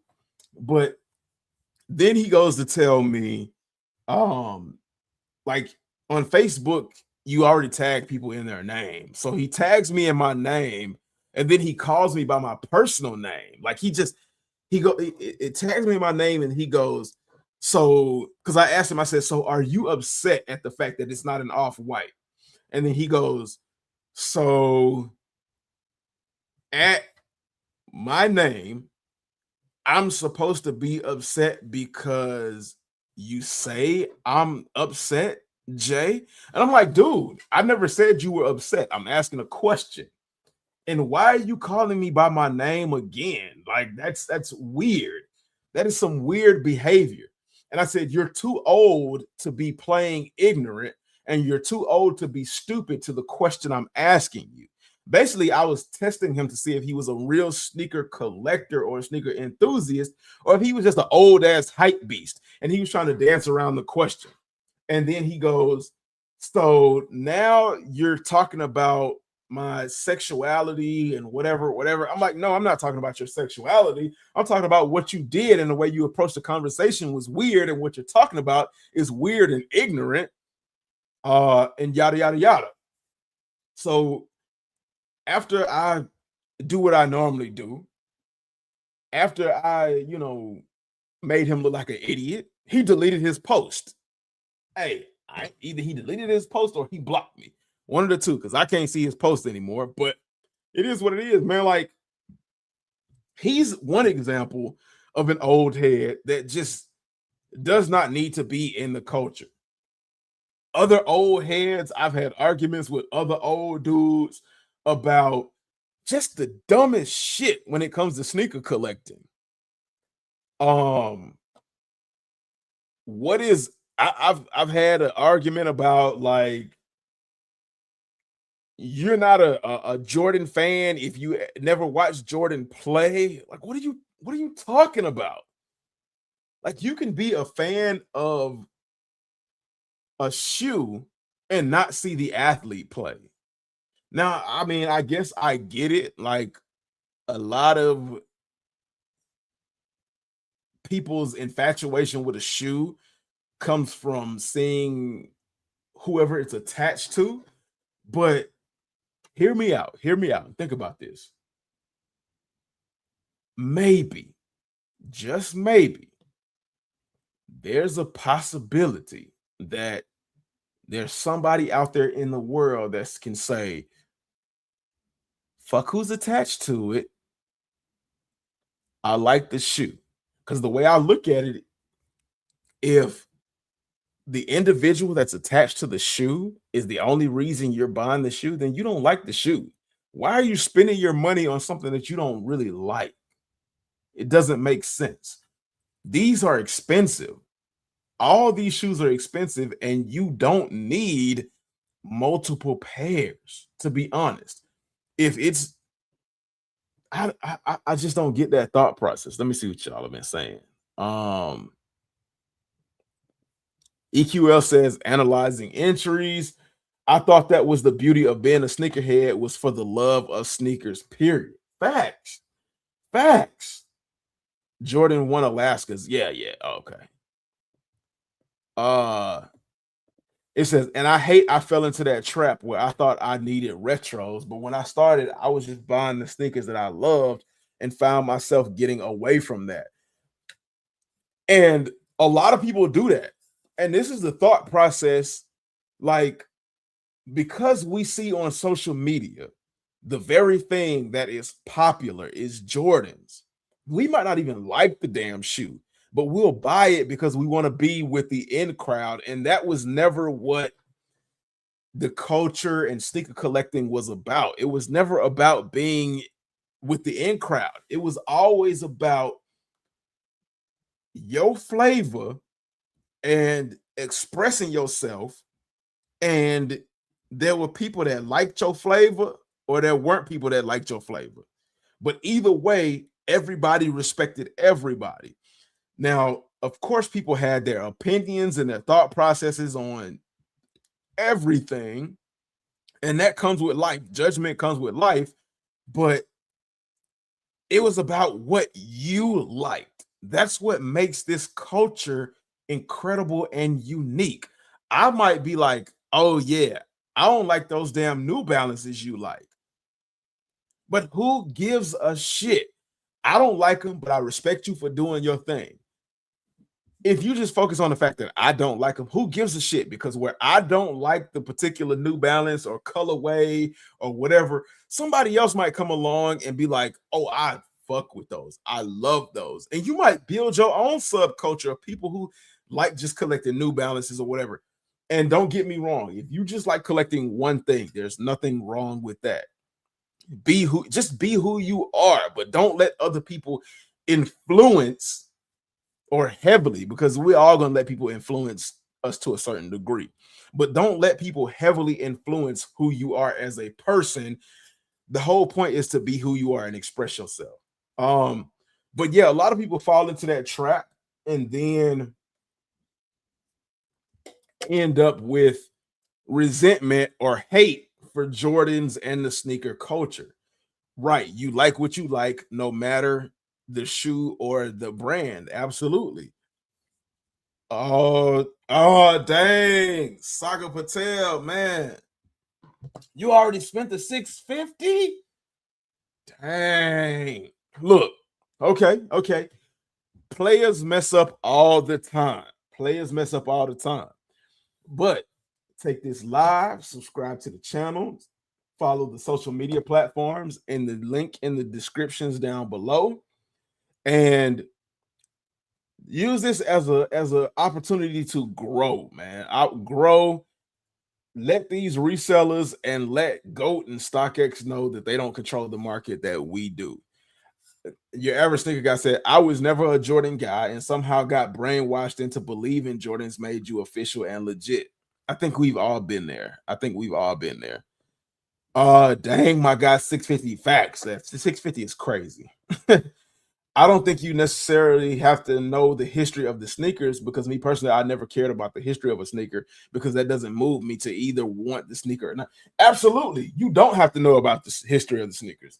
You don't have to know about the history of sneakers. From my perspective, knowing a little bit of history about a shoe shows a little bit of respect.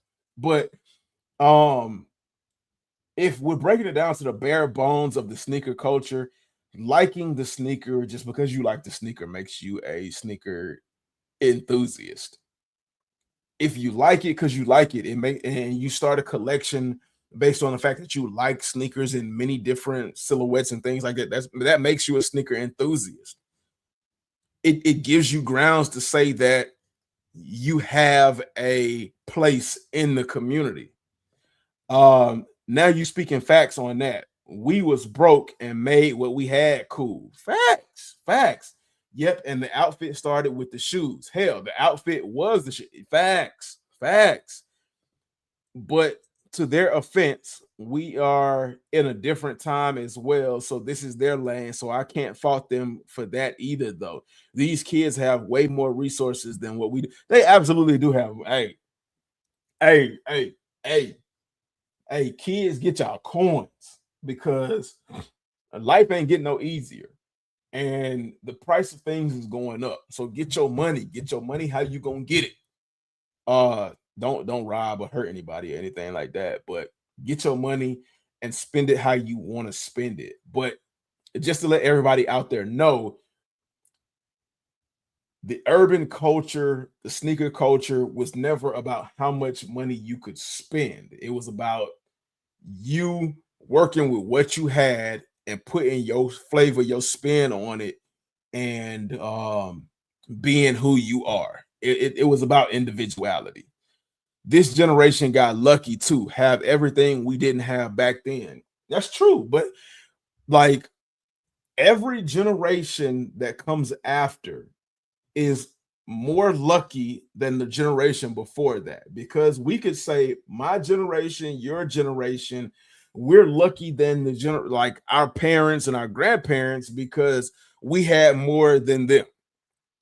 We had more than them.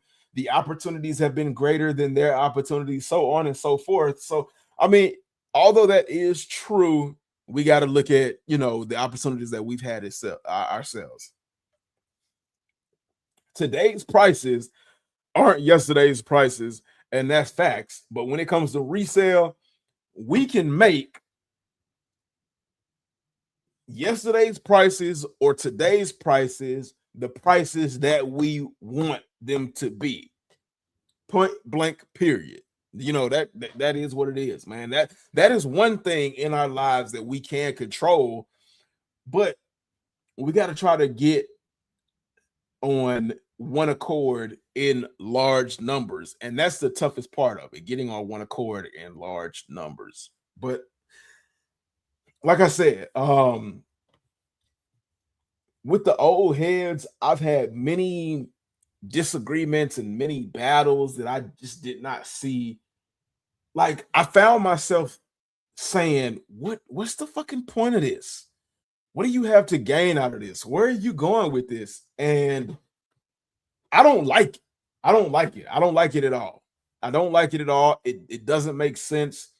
From a history standpoint, it makes sense, but from a standpoint of like growing and evolving, it doesn't make sense, because the old heads are the reason why new Nike basketball tech is not accepted. And we got to remember, Jordans at whatever point in time in history in which they released was new fucking basketball tech. Like, Jordans were never meant to be considered or wore with jeans. Jordans were meant to be worn on the court, and the court only. So, like, why are we sitting and trying to act like new basketball Nike tech can't be worn with jeans? It's the reason why new Nike basketball shoes or Nike basketball tech can't be worn with jeans or whatever is your mindset. Your mind is limited. Your mind is locked. And unfortunately, I have to attribute that to the old heads, the people that came before me, because like Average said, he fell into the ideology or the idea that Jordan brand was the only thing. I kind of fell into that mindset that new Nike basketball tech can't be worn as we wear Jordans. And that's stupid. That's fucking stupid. And that's a fact, Jay.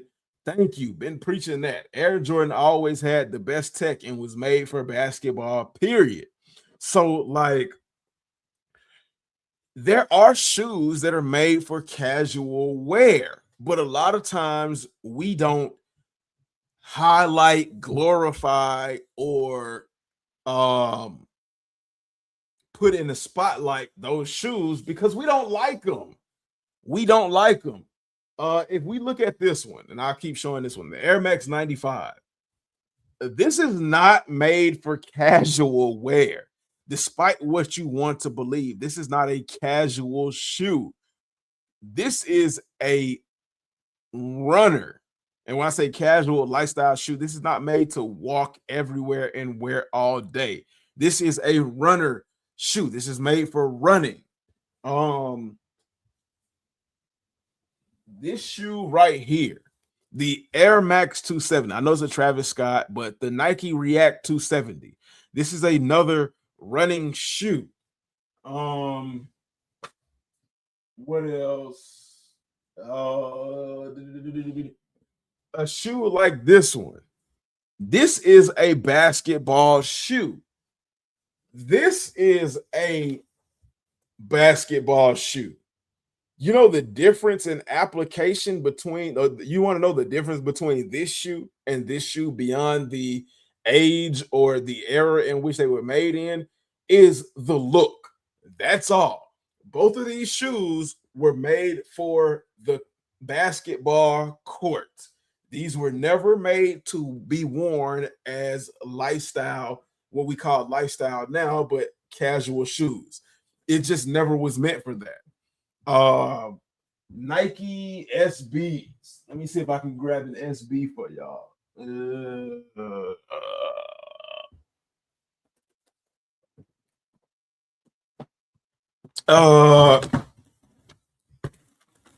this is gonna be like whatever, but y'all are gonna understand my point. Nike SBs, the thick tongue, and let me tell y'all. And this little rant is going to get me into my next point. But the Nike SBs, the thick tongue, the padding on the ankle, and the thin cushioning in the midsole was never made to be worn with how we're doing it now. They're not meant to be a casual shoe. They're meant to be for skateboarding. The midsole is meant to be thin so that skateboarders could feel the board. The padding in the tongue and then the ankle was for ankle protection to give you a little bit of cushion when you landed. We are wearing these as regular all-day shoes, and then we're fucking complaining about the quality control and the comfort of Nike and Jordan shoes. How can we complain about the comfort and quality control of the shoes when they weren't made for the comfort that we're trying to wear them for? Come on now. Like every time we get on social media platforms and forums and stuff like that and complain about the comfort and the quality control of Jordans, Air Maxes, SBs, and things like that, we really sound stupid as hell, which is why these companies like Adidas, Jordan Brand, Nike, and stuff like that don't really listen to us unless it comes to how we spend our money, because we don't know what the fuck we're talking about. We really don't know what the fuck we're talking about. We don't. JVL said, shout out to your average sneaker guy, man. Salutes, man. What you know about them Westbrooks? Hey, look, I told you, I can't get in this community unless I know a little something about everything. I don't know everything, but I know a little something enough to make me dangerous. You know what I'm saying? He said, fire. But yeah, we're using it's not the shoes that are the problem. It is our mindset that is the problem. Our mindset is fucked up and warped. And we need to change our mindset so that we can adequately understand what it is that we are getting and understand what we need to be using these shoes for. It's he said, JVL said, yo, average, you still have the same number. But hey, we building a community, man. Everybody reach out to everybody, man. Salutes to everybody in the chat. Salutes to everybody that's come through and had the conversation with us. I appreciate y'all. But yeah, like we need to get a grip on a reality. Social media is a reflection and a mirror that lets us know we don't like shoes. A lot of us don't like shoes because we like the shoes. We like the shoes because of the hype behind the shoes or the name attached to the shoes. And it's sad because that means we've come a long way from where we started. And in my opinion, this is just my opinion as one person, we need to get closer to where we started, meaning the ideology behind the sneaker community, than where we are now. We need the ideology of why the sneaker community was formed, and then we need the new ideas of the younger generation to keep the sneaker community going. But the way we headed now, it's a reason why sneaker culture is dying across the board and why it's dying on YouTube and other platforms, because we don't have any fucking clue about what it is, man. We don't have a clue about what it is. Yeah. Average said, "What up, JV?" And yeah, same number, bro. I thought about you the other day. That's real, Jay, what you just said. I appreciate that, man. How many times I used to say on the other live, if you can't hoop, don't buy Jordans. If you can't skateboard, don't buy SBs, etc., etc. And to that point, that is a very, very valid point. Like, when you think about it that way, if you're good, like, now, if you're not gonna complain about the shoes in the manner in which we complain about the shoes, then be my guest, buy the shoes. And Average, I'll say, when you had those point of views and things like that, if where I'm about to head with the conversation is what you were saying, then I apologize, because you were ahead of your time when you were saying that, or you were ahead of us when it came to that conversation. But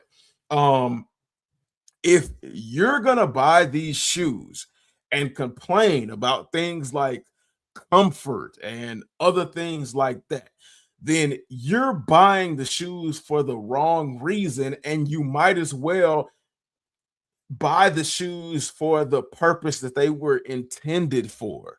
Like an SB, if you're going to complain about comfort or whatever, how the tongue is too thick and it makes it too hot to wear, then fuck it. Don't buy the SB, because it wasn't meant for casual wear. It was meant for skateboarding. So if that be the case, keep the mindset that it's a skateboarding shoe. And if you don't skateboard, leave that shit alone. If you're going to buy a Jordan and complain that it's not comfortable and that you can't wear it all day, then don't fucking buy a Jordan, because it's not an all day comfortable lifestyle shoe. It is a basketball shoe. Buy the Jordan for when you get ready to go on the court, for when you get ready to hoop it up with your friends 1-on-1 or 5-on-5 or 5v5 or however you want to do it. Then get you a pair of Jordans. Leave them shits on the shelf until you get ready to go hooping and you want some flashy hoop shoes. If you buy a Air Max 95 and you complain about a certain aspect of the Air Max 95 that's not intended for its purpose, don't go fucking buying an Air Max 95 until you get ready to be a runner and you get ready to do a 5K or a marathon or some shit like that. Stop fucking buying these shoes and complaining about the quality of the shoes when it's not the intended purpose that you are trying to wear them for. These shoes are not for style. They are for a specific purpose, and then style just happened to be a byproduct of the shoe, because they wanted you to buy the shoe and feel good in the intended purpose for the shoe. Like Air Max 95s or runners, they wanted you to buy the shoe and feel satisfied that your feet look good buying, running in the shoe. Jordans, they wanted you to buy the shoe for hooping and feel good about the shoe that you had on your foot while you were hooping. Like, I don't know what happened to the sneaker culture and like where the history fell off and the bullshit dropped like paratrooped in. But we've got to get back to like the real shit when it comes to the sneaker culture. And however long it takes me, whether it takes me 10 years to get to 20,000, 100,000 subscribers or whatever, I'm going to be here preaching the same shit, man. I'm going to be here preaching the same shit. So subscribe to the channel. I'm trying to make the culture better. Follow me on all of my social media platforms, link down in the description, and support your boy, support the movement, man. I'm tired of the same fucking arguments. I'm tired of the fucking gatekeeping. I'm tired of the lack of understanding. I'm tired of people being uninclusive. I'm just tired of the shit altogether. And the only problem that I have is I like shoes. I like shoes because I like shoes. Like JV's tired of the crying. Facts. I'm tired of the fucking crying. I've seen old heads where they dropped. Where did I drop that video? I don't even remember where I dropped the video because I dropped different videos on different platforms to try to make them interesting. But I dropped a video about a guy where he was complaining about the quality control on the Laker Jordan 4s because they had like some streaks on them or some shit like that. And I'm like, when has Jordan Brand ever been known for perfect quality control? Y'all let me know. At what point in time in you all's life, getting into the sneaker culture, have you known Jordans where somebody was like, oh yeah, every single Jordan that drops has perfect quality control. Every single one of them has perfect quality control. And if you can show me, you know, I'll apologize and whatever, you know, I gotta, you know, tell people, admit I'm wrong or whatever. But Jordan Brand has never been known for perfect quality control, especially I don't know any brand that's been known for perfect quality control that's mass produced. Now, when you start getting into limited quantities, okay, yeah, it's easier to focus on how everything looks and making things perfect. But the guy had like little lines on the shoe because the shoe has suede on it, and all you got to do is brush the shoe. The Jordan 14 UNC black and blue. A lot of people are complaining about how ashy that is. That's because a lot of people are too stupid to understand that real suede has an ashy tone to it. And sometimes these shoes sit in boxes for 3 months before they are actually dropped in the store and before we actually get them. So a lot of times you got to do a little touch up to them. If you're going to complain about that, then don't buy the fucking shoe then. If paying $220 makes you complain about what you see when you open the box, then maybe you don't got it to begin with. Stop playing with the money if $220 is a problem for you and you don't understand what the hell it is you're buying or what you're picking up. Why would you pay money that you don't have or that you're not comfortable with something that you don't know anything about? It doesn't make any fucking sense to me.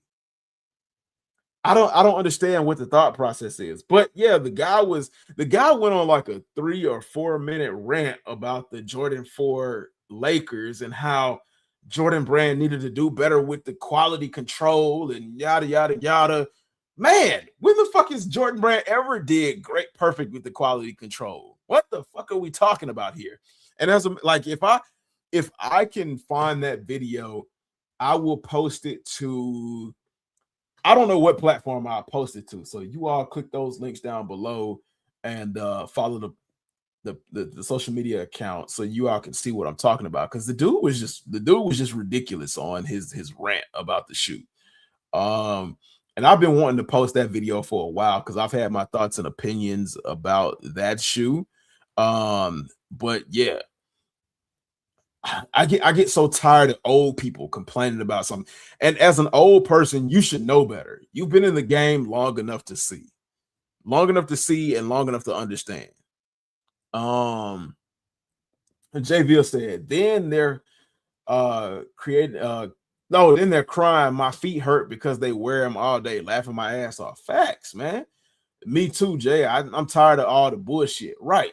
It's crazy because the reps got better QC than the real ones from what I heard, and I never own a pair of reps, just saying. So yeah, because they're able to do reps in limited quantities, and because they can take their time, they don't have to meet any kind of deadlines, and they can focus more on reps. there are reps that have better quality than retail release shoes. But the problem with reps and buying reps is okay. So here's the biggest problem with buying reps. And I don't have a problem with anybody who buys reps. You do what you want with your money. Um, the only problem I've ever had with reps, and I've been on what is the word? I've been on record for saying the only problem I have with reps is the fact that people try to sell reps as real pairs on the resale market, trying to get that high hype beast resale money out of it. That's the only problem I've ever had with reps.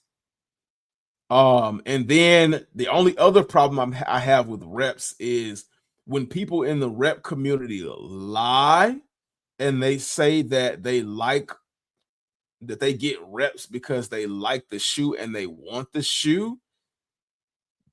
And that's not the case, because if you like the shoe and you want the shoe, then why are you consistently going back and trying to get the rep manufacturers to make tweaks to make it exactly like the shoe?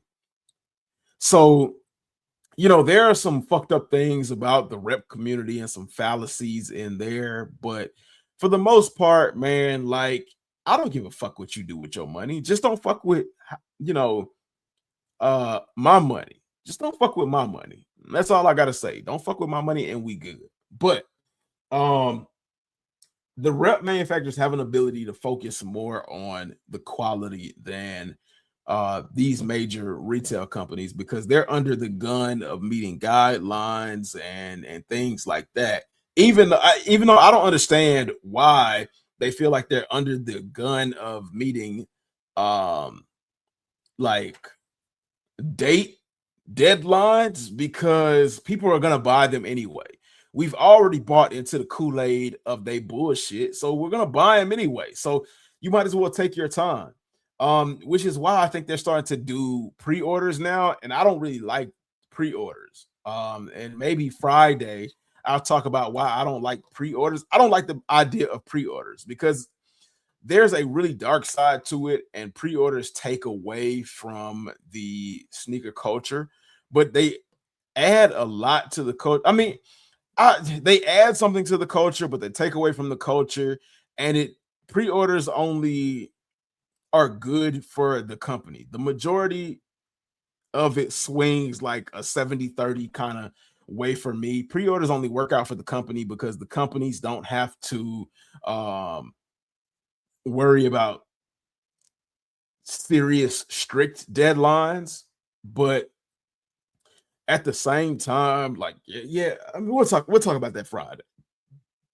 So you all come back for Friday Night Live, and we'll talk about pre-orders, unless like I go live on Retro Rick and Maddie Kicks Retro Vision. Shout out to Retro Rick, man. Unless I go live there, and in that case, then we might talk about it maybe like Saturday or something like that, or next Tuesday. But there are positives and negatives to pre-orders. I can see why consumers might like pre-orders, but we got to look at the bigger picture. If y'all don't like, well, I'll say that for Friday. I'll say that Friday because I'm if I talk about that, I'm gonna get ready to talk about too much about it. That ADD, man, that ADD, the ADHD gonna kick in and just start rolling. Word. What, the reserve thing? Yeah, the reserve. So like, I talked a little bit about it last Friday. I think it was either last Friday or last Tuesday. I talked about the Nike sneakers out reserve because they did the Dunk Low Mambas, but I didn't get too deep into it because my mind was all over the place. But yeah, we'll talk about that Friday, man. So y'all stay tapped in, y'all stay tuned in, y'all make sure y'all notifications are on, and I'll try to do my best to get better about putting out thumbnails and stuff like that earlier. But y'all got to give me some grace too, man. Life is lifing.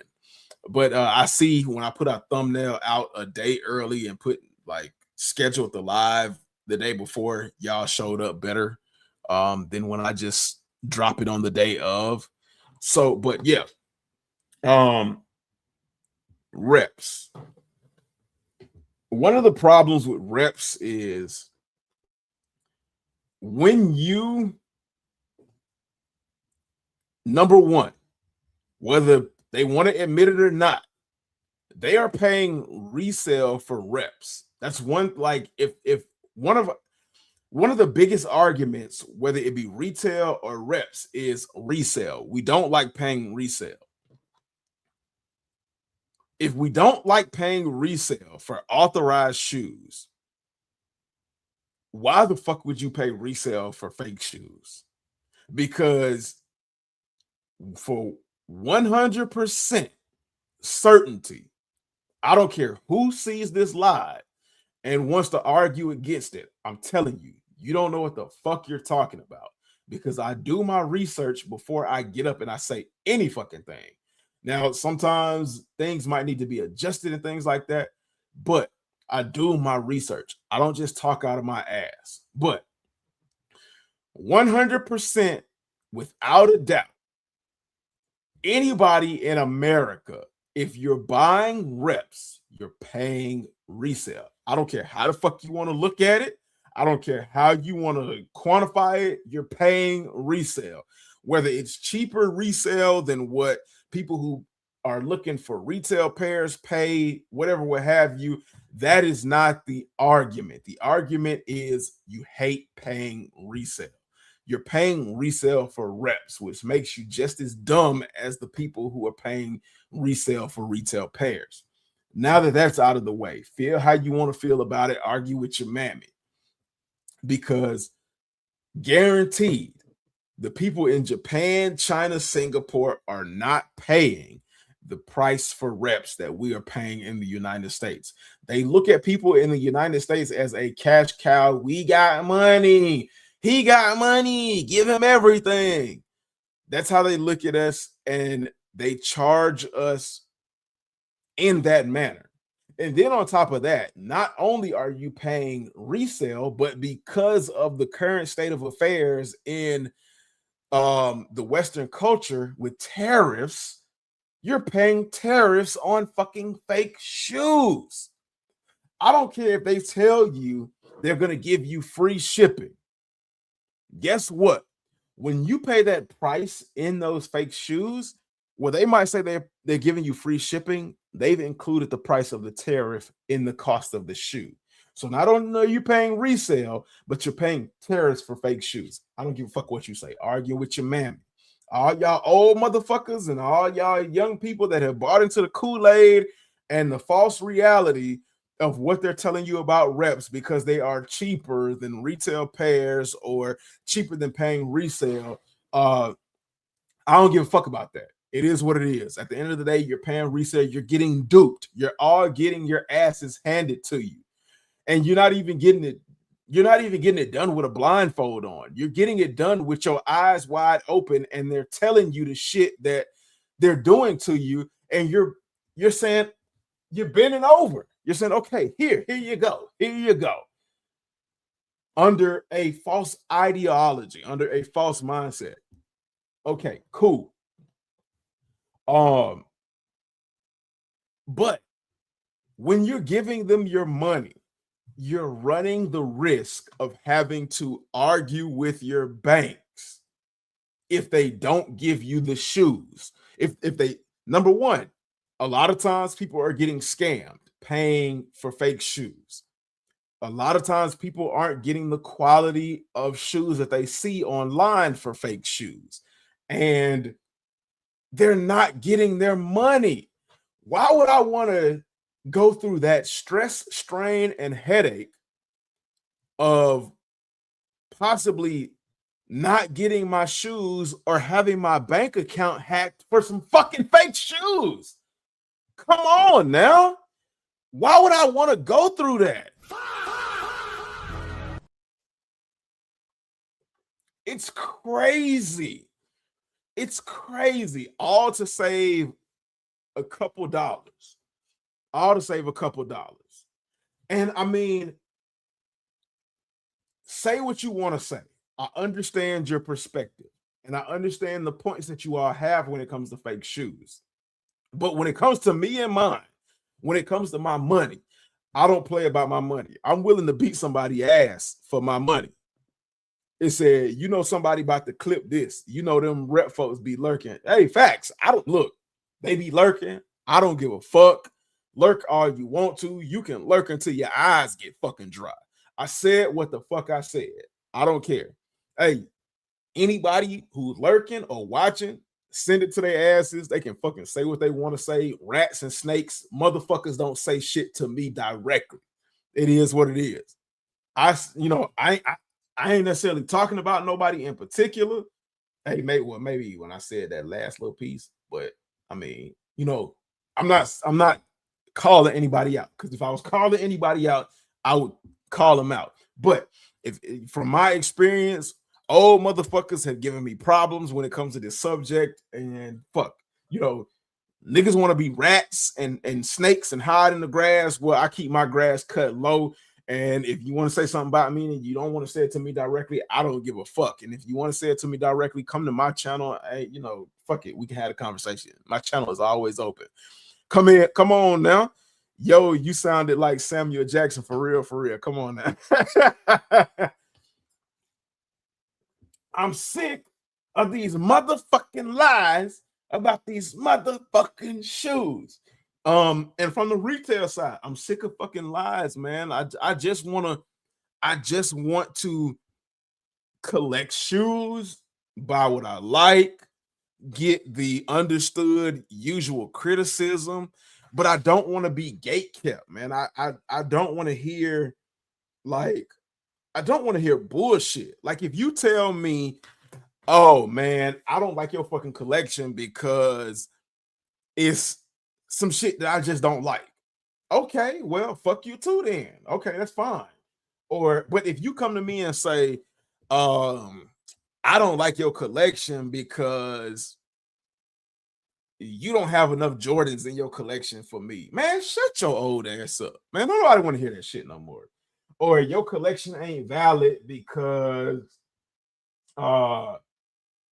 you don't have a certain Air Max or a certain Jordan or whatever. Man, shut your old ass up. I'm done. I'm fucking done. Like, a sneaker collector is a collector no matter what the shoe is. That's what sneaker culture was all about. Like, y'all are driving me fucking crazy with all this other extra moving the goalpost, old ass nigga nuance and young dude nuance bullshit. It just drives me. And I always wondered why there was always a little space of annoyance when it came to sneaker collecting. And it took me a while because I was distracted. But now that I got time on my hands, I understand what it is. It's y'all motherfuckers that like to move the goalpost, and y'all motherfuckers that talk about shit that y'all know, like I said. And shout out to all the people that know enough just to make them dangerous. Y'all know enough, just enough to make you all dangerous and act like there's nothing else to it.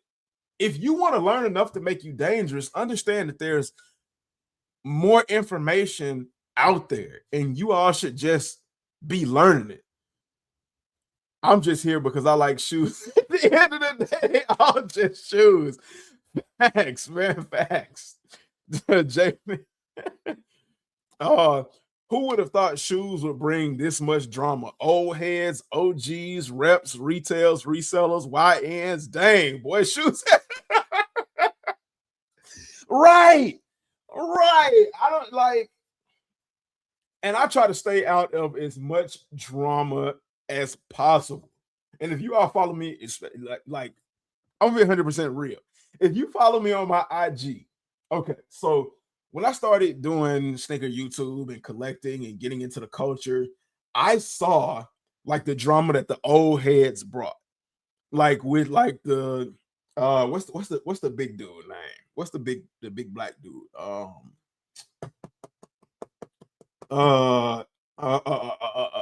Breakable, Shumanati, Damn D, Mr. Skinny, all of those people, I saw the drama that they brought into the culture. And when I decided to get into like it was exhausting. And when I decided to get into the culture and throw my little penny into, you know, the sneaker culture, I said to myself, I'm going to try to eliminate all of that drama because it's stupid. Watching them argue might be entertaining for the short term, but for the long term, it doesn't make sense and it was just stupid. Like people started threatening other people's lives and shit like that. And I've had people talk crazy to me like that over shoes. But like I don't like drama. I got enough drama in my own personal life to where I don't need drama over fucking leather and rubber. You listen to how crazy that sounds. Bringing drama and threatening people's lives over leather and rubber.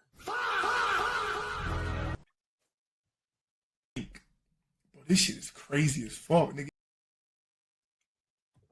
I don't get it.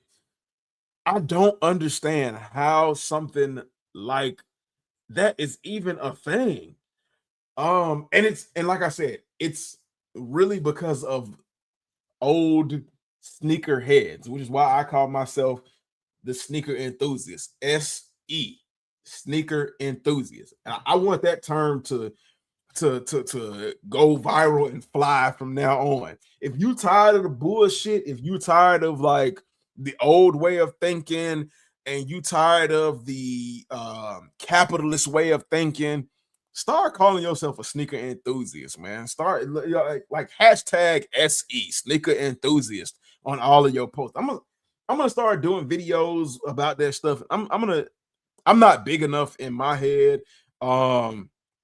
But like, let's be fucking sneaker enthusiasts. Let's not be fucking sneakerheads because like that shit is old, that shit is tiring, and we need something new, man. We need a new way of moving about business. But um yeah, man, like man, if people want to come with the bullshit, man, now I'm with the shits. I'm with the shits. But uh yeah, like I try to avoid it at all costs. I'm a complicated man that don't like no trouble. I want to be on my island and enjoy myself and then see people every now and then. I'm just the average sneaker guy. Facts, man. If y'all don't follow Average, man, y'all go ahead and check out his YouTube channel, man. Hopefully Average gets back into the basketball shoes and stuff like that because those were some really good videos. But I know Average does like he does Twitch where he does like gaming on a consistent basis and stuff like that. So yeah, you know, if y'all fucks with that too, go ahead and check him out on that. Don't label me nothing. No sneakerhead, nothing. I'm just a well, that's a label. That's a label. Average, you're an average sneaker guy. You can't get out of to be honest, we can't get out of labels. I'm a man. That's a label. You a man. Women are women. We all labeled. So whether we like it or not, man, we got to get used to labels. It just depends on how you want to label things. Ain't nothing wrong with labels at the end of the day. But don't act like a fucking idiot, man. At the end of the day, don't act like a fucking idiot. There are some cool old people in the community that have taught me a lot. Your average, you need a shirt like that for real, saying just your average sneaker guy. Hey, facts. You need some merch. You need merch, man. You need merch, definitely. Average, why haven't you ever done merch? That's a good question. Because somebody who has stuck to their guns as much as you have and as real as you are, and as many subscribers as you got, man, you busting over there. You definitely need to get them some. Well, I mean, you don't need to give them something, but you could definitely benefit off of merch, even though the fact that I know that you don't care about none of that shit, it don't really matter to you because it's just a hobby. But yeah, man, the people support you, man. You know, the best way you can support them is to give back to them in some kind of way. Like letting them, you know, um wear what you feel is a thing. You know what I'm saying? Ain't nothing wrong with that. But I definitely buy your average sneaker guy shirt. Um, Average said I did it when I started off gaming and it just became too much. Okay, yeah, I can see that. Like overhead and all of that and returns and shit like that. Yeah, it can be. Yeah, I can understand that, man. I can understand that for sure. But yeah, like, should we start putting an age limit on how old you should be as a sneaker collector and how young you should be getting into the sneaker culture? To me, I want to say no, but the way people act, it makes me want to say yes. And let me show you all. HG, let me know when your merch drops so I can cop. Absolutely, absolutely. So right now, I'm trying to get all of the machines. I have like DTF and all of that. Nah, you can't put an age limit on. Facts. I believe that. I absolutely believe that you can't put an age limit on it, but like we definitely need to start ushering in a new way of thinking, because the way of thinking now is just like fucking bullshit, man. And I'm gonna show you all. Let me show y'all real quick what I'm talking about. Let me go to complex sneakers, and y'all will see exactly what I'm talking about when I pull up this complex conversation. Now,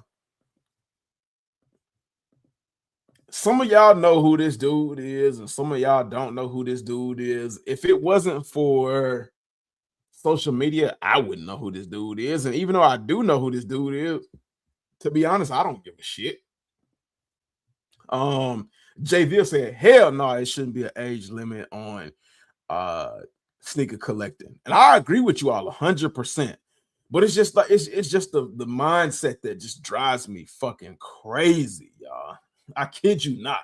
Some of these old heads, the way they think, it just drives me nuts. And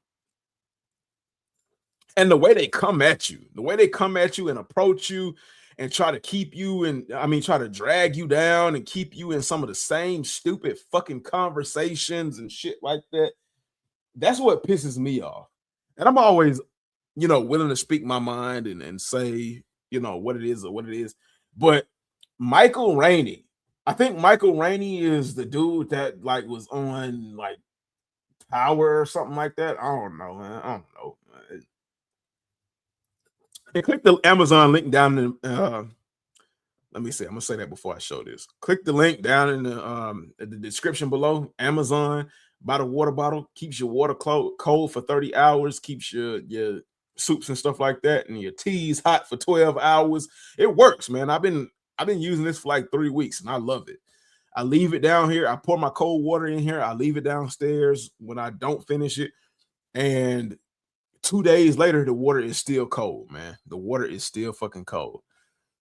That's outside voices speaking too loud. No other collector hobbies has age limits. What they do have is shame, and what they do lack is less vultures.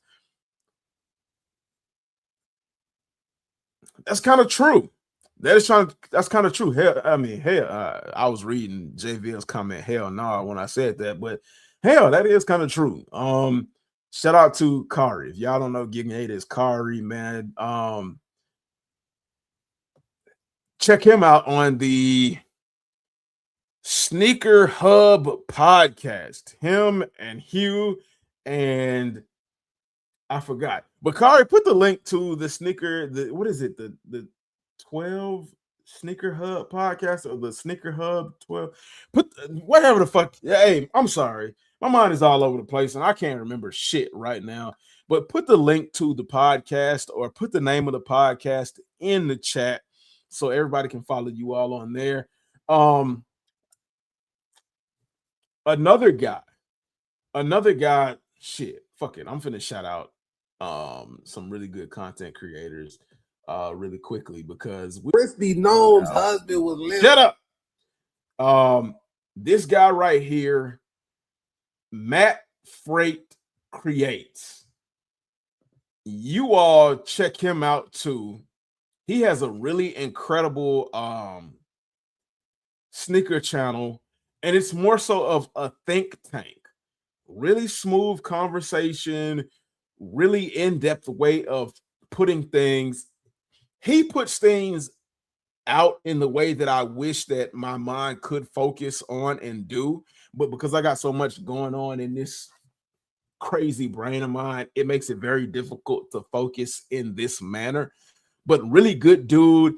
He puts out really incredible content that really makes you think. If that's the type of person you are, if you're analytically inclined, you'll like what he does. He doesn't necessarily do sneaker reviews, but he does like more podcast style sneaker content, and he branches out into other things. So Matt Freights Creates is his Instagram and his YouTube. So go ahead.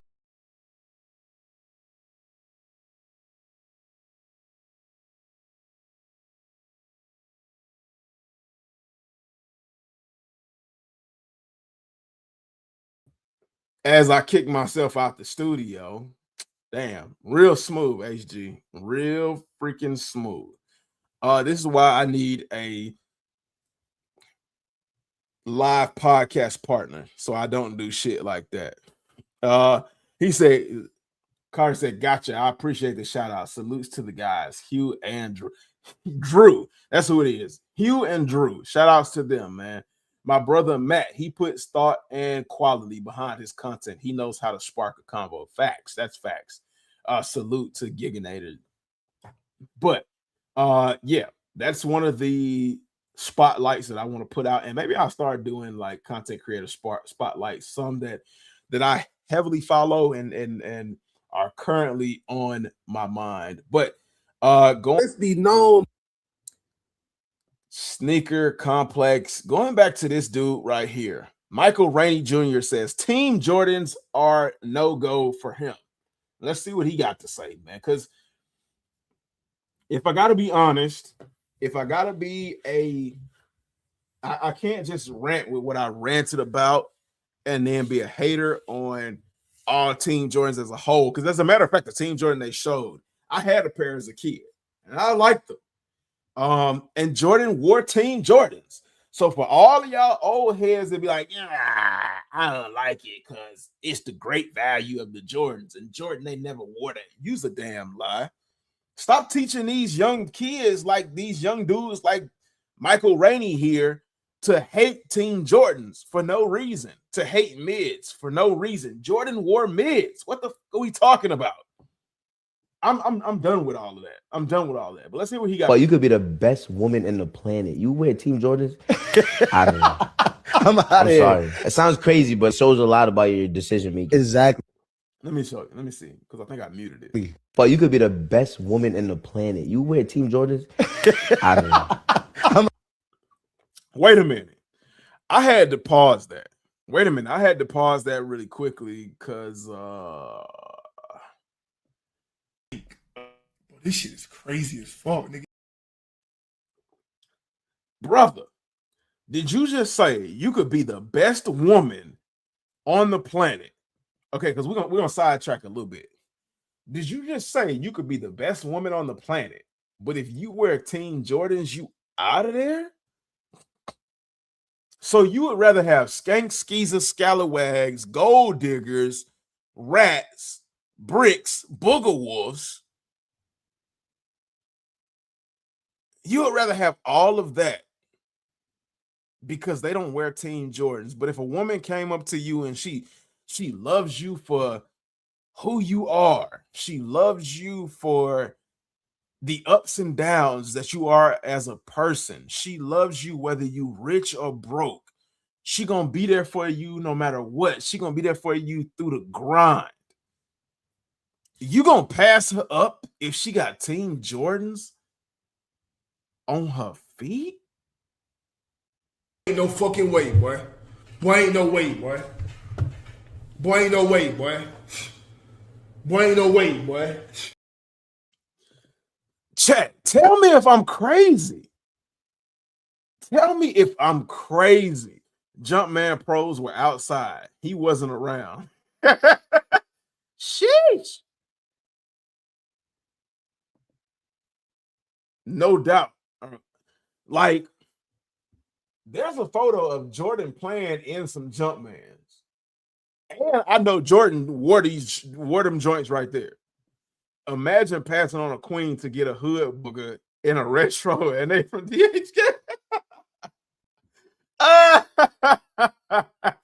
That is crazy. Look, I'm gonna tell y'all the most Playa. A playa. The most player shit I can think of is when I don't give a damn. The chick could have on some of them jelly sandals. I don't know how many of y'all remember them or how many of y'all are old enough to remember them. If a chick had on some jelly sandals from the early 2000s, if she treated me good, she could have on some jelly sandals.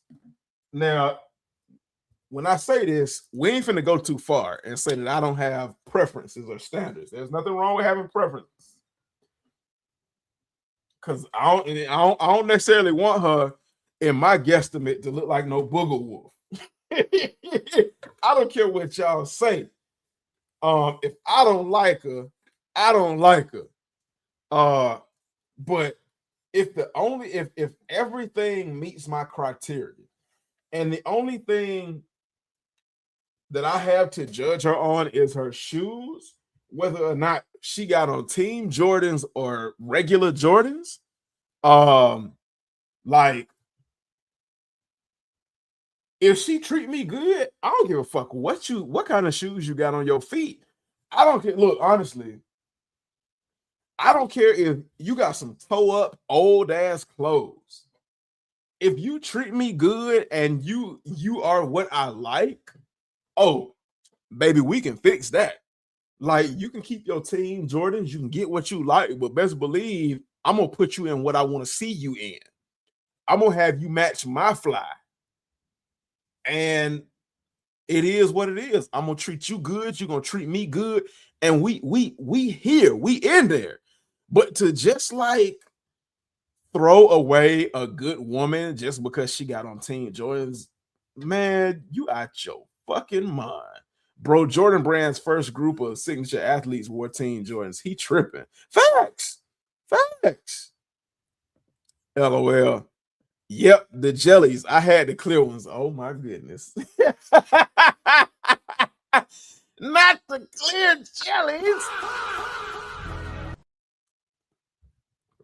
Hey, even back in the day, I thought even as where was I? Like middle school or something like that when jellies were popular. Even in middle school, I thought the jellies was crazy.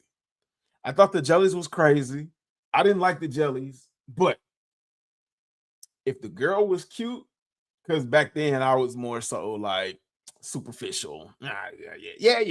HG had his times. I was young. I was superficial, but like, and I had a standard about clothing and stuff like that. But then I learned not everybody got what you like, dumbass, and people need time to grow. So I was like, man, you know, if you was cute, I would get you up out them damn jellies. And I was putting you in Jabot, you know what I'm saying? You know what I'm saying? I had a little job, a little something, you know, with HG, put you in some Jabot, put you in some Nikes, or whatever was like popular at the time. You know, it ain't tricking if you got it. I was treating them back then. I wasn't cheating them, I was treating them back then. You know what I'm saying? He bugging for real. Spin Zikes were valid at one point. Spoiler alert, they were Team Jordans. Facts. Dude out his head. He skipped class dumb as shit. LOL Demetrius was looking at me and my clear jellies. Oh, goodness gracious. Ooh, that's funny. That is too funny. But let's see what else he had to damn say. Because, nah. Michael Rainey, and he younger. He's a little bit younger than me. But this whole mentality has been ushered in by the old heads. I don't get it. I don't. This is why the conversation of tonight is about old heads. I'm sorry. Let me get it to restart over. Sounds crazy, but shows a lot about your decision making. Exactly. But you could be the best woman in the planet. You wear Team Jordans? Out of here. I'm out I'm of here. sorry. It sounds crazy, but shows a lot about your decision making. Exactly. But you could be the best woman. Like, it shows a lot about your decision making. What the fuck? Like, since when did shoes equate to how valid your thought process is? What? That's like saying the hoodie he got on. If I don't like his fucking hoodie because it's not a popular brand or it's not a brand that I'm familiar with, that's like saying, oh, wait, I gotta be mindful of the words I choose because the world is extra sensitive. But that's like if I don't know the brand of your hoodie, I'm like, dude, you slow as fuck, and every decision you make has to be a poor decision because not everybody wears that hoodie or not everybody is familiar with that hoodie. Bruh, man, are you fucking crazy? Come on. What your name is? Michael Rainey. Come on over here. Have a conversation with HG. And, I'll open the doorway to you being able to be yourself. Listen to this live. Michael Rainey, I wonder if I should tag you in this live. Maybe like I should, take a clip from it and then tag you in the clip because it's okay. Michael Rainey, it's okay to wear Team Jordans. It's okay to love a girl that loves you and she wear Team Jordans. On the other side of things, it's always been okay. As a man, we've always looked at it okay for women to wear whatever the hell they want to wear as long as it looks good. I remember back in the day, chicks was getting play and they would come to school in rainbow. As long as they was fly and the shit looked cute, we was fucking with it. So girls could wear rainbow. Girls could go shopping at Payless. Girls could go shopping at Walmart. Girls could shop at Metropolitan Swap Meet. As long as it matched and it was cute, we was cool with it.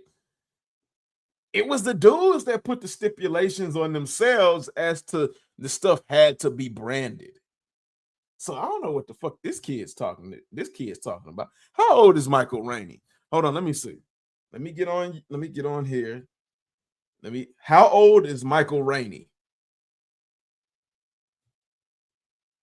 Michael Rainey, 25 years old. Bruh, man, you too old to be saying stuff like this. You are too old to be saying stuff like this.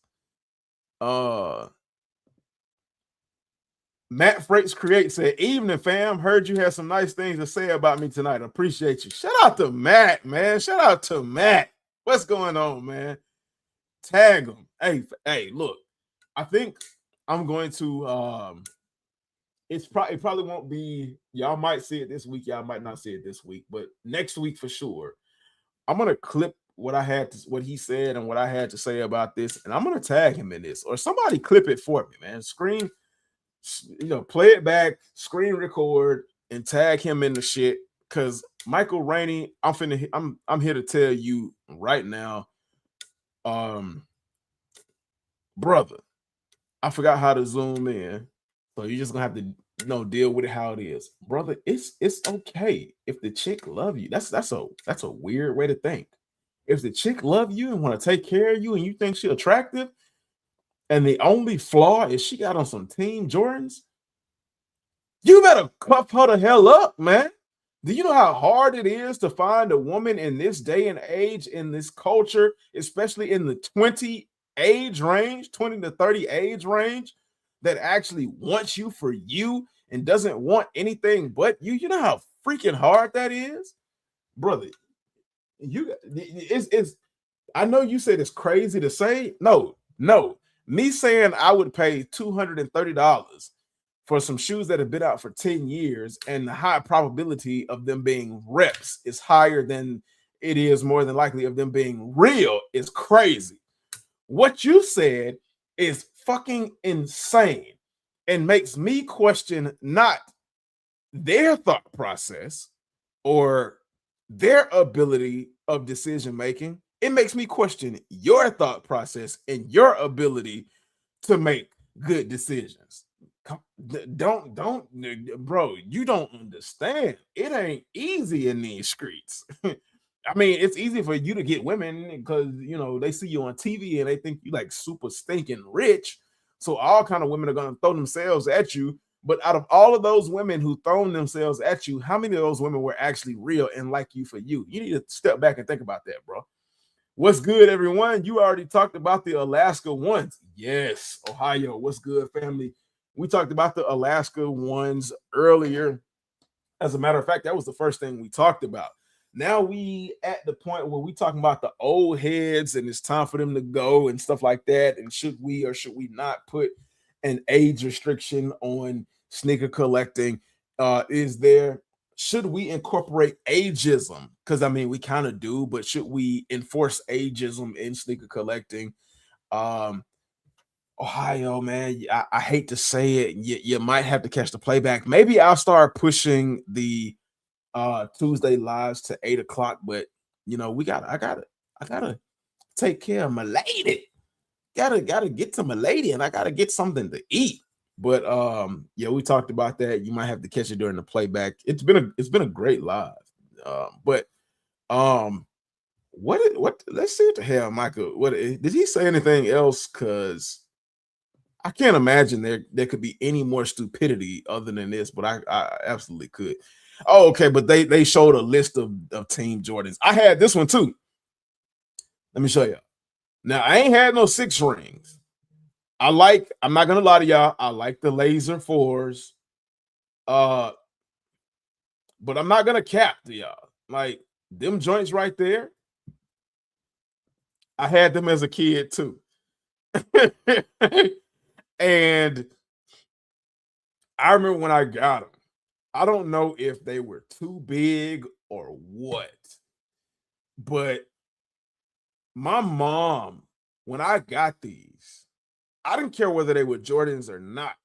I liked them because I liked them. And it kind of shows you where my head was at as a kid. This is an imagination built shoe.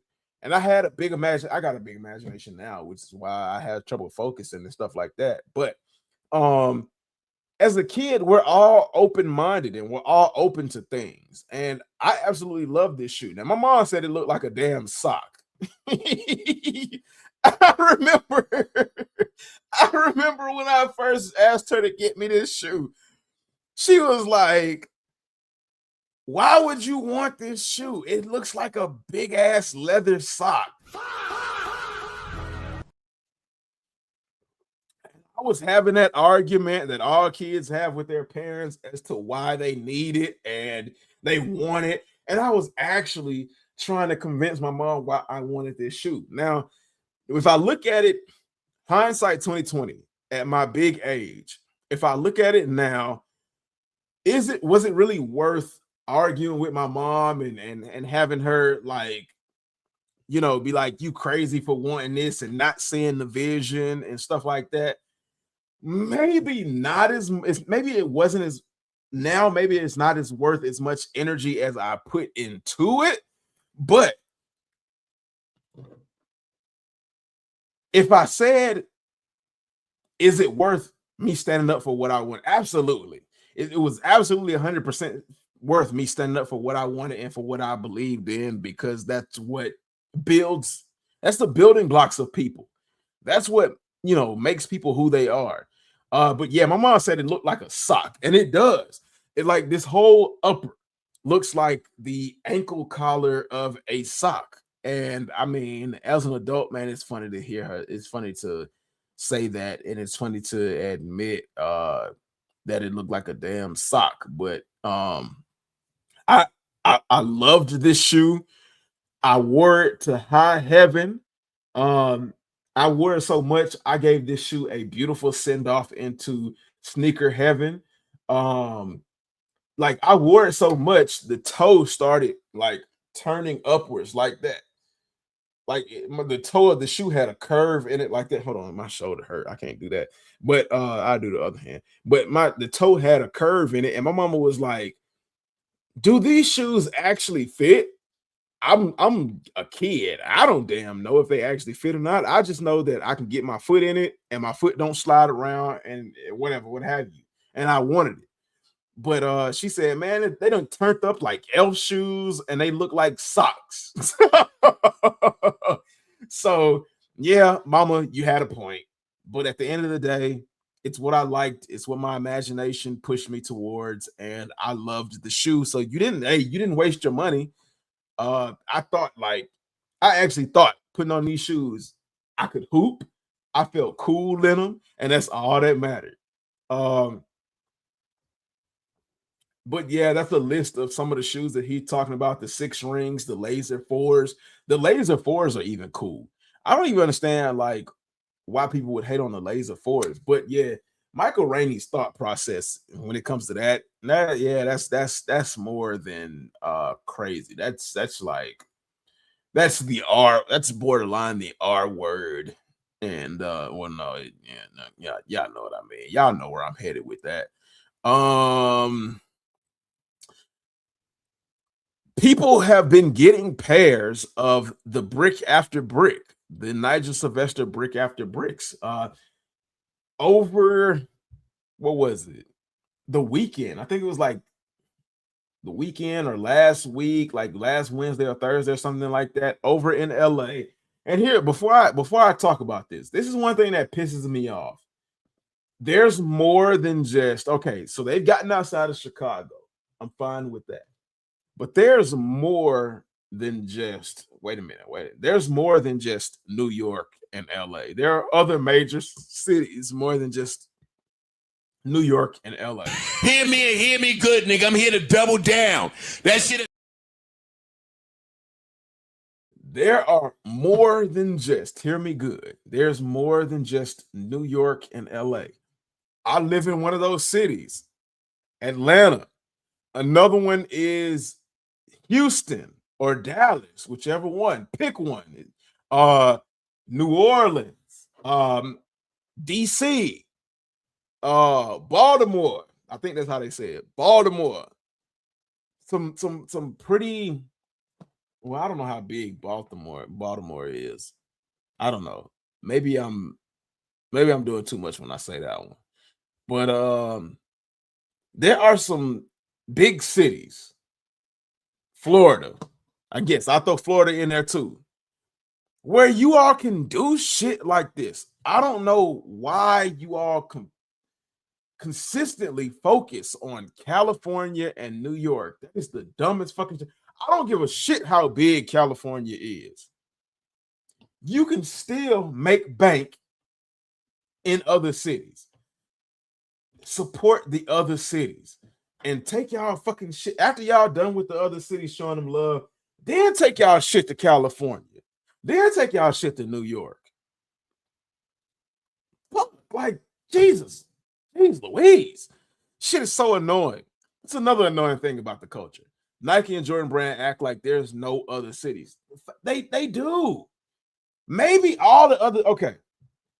I'm going to say this. Maybe all the other cities need to stop fucking buying Nikes and Jordans then.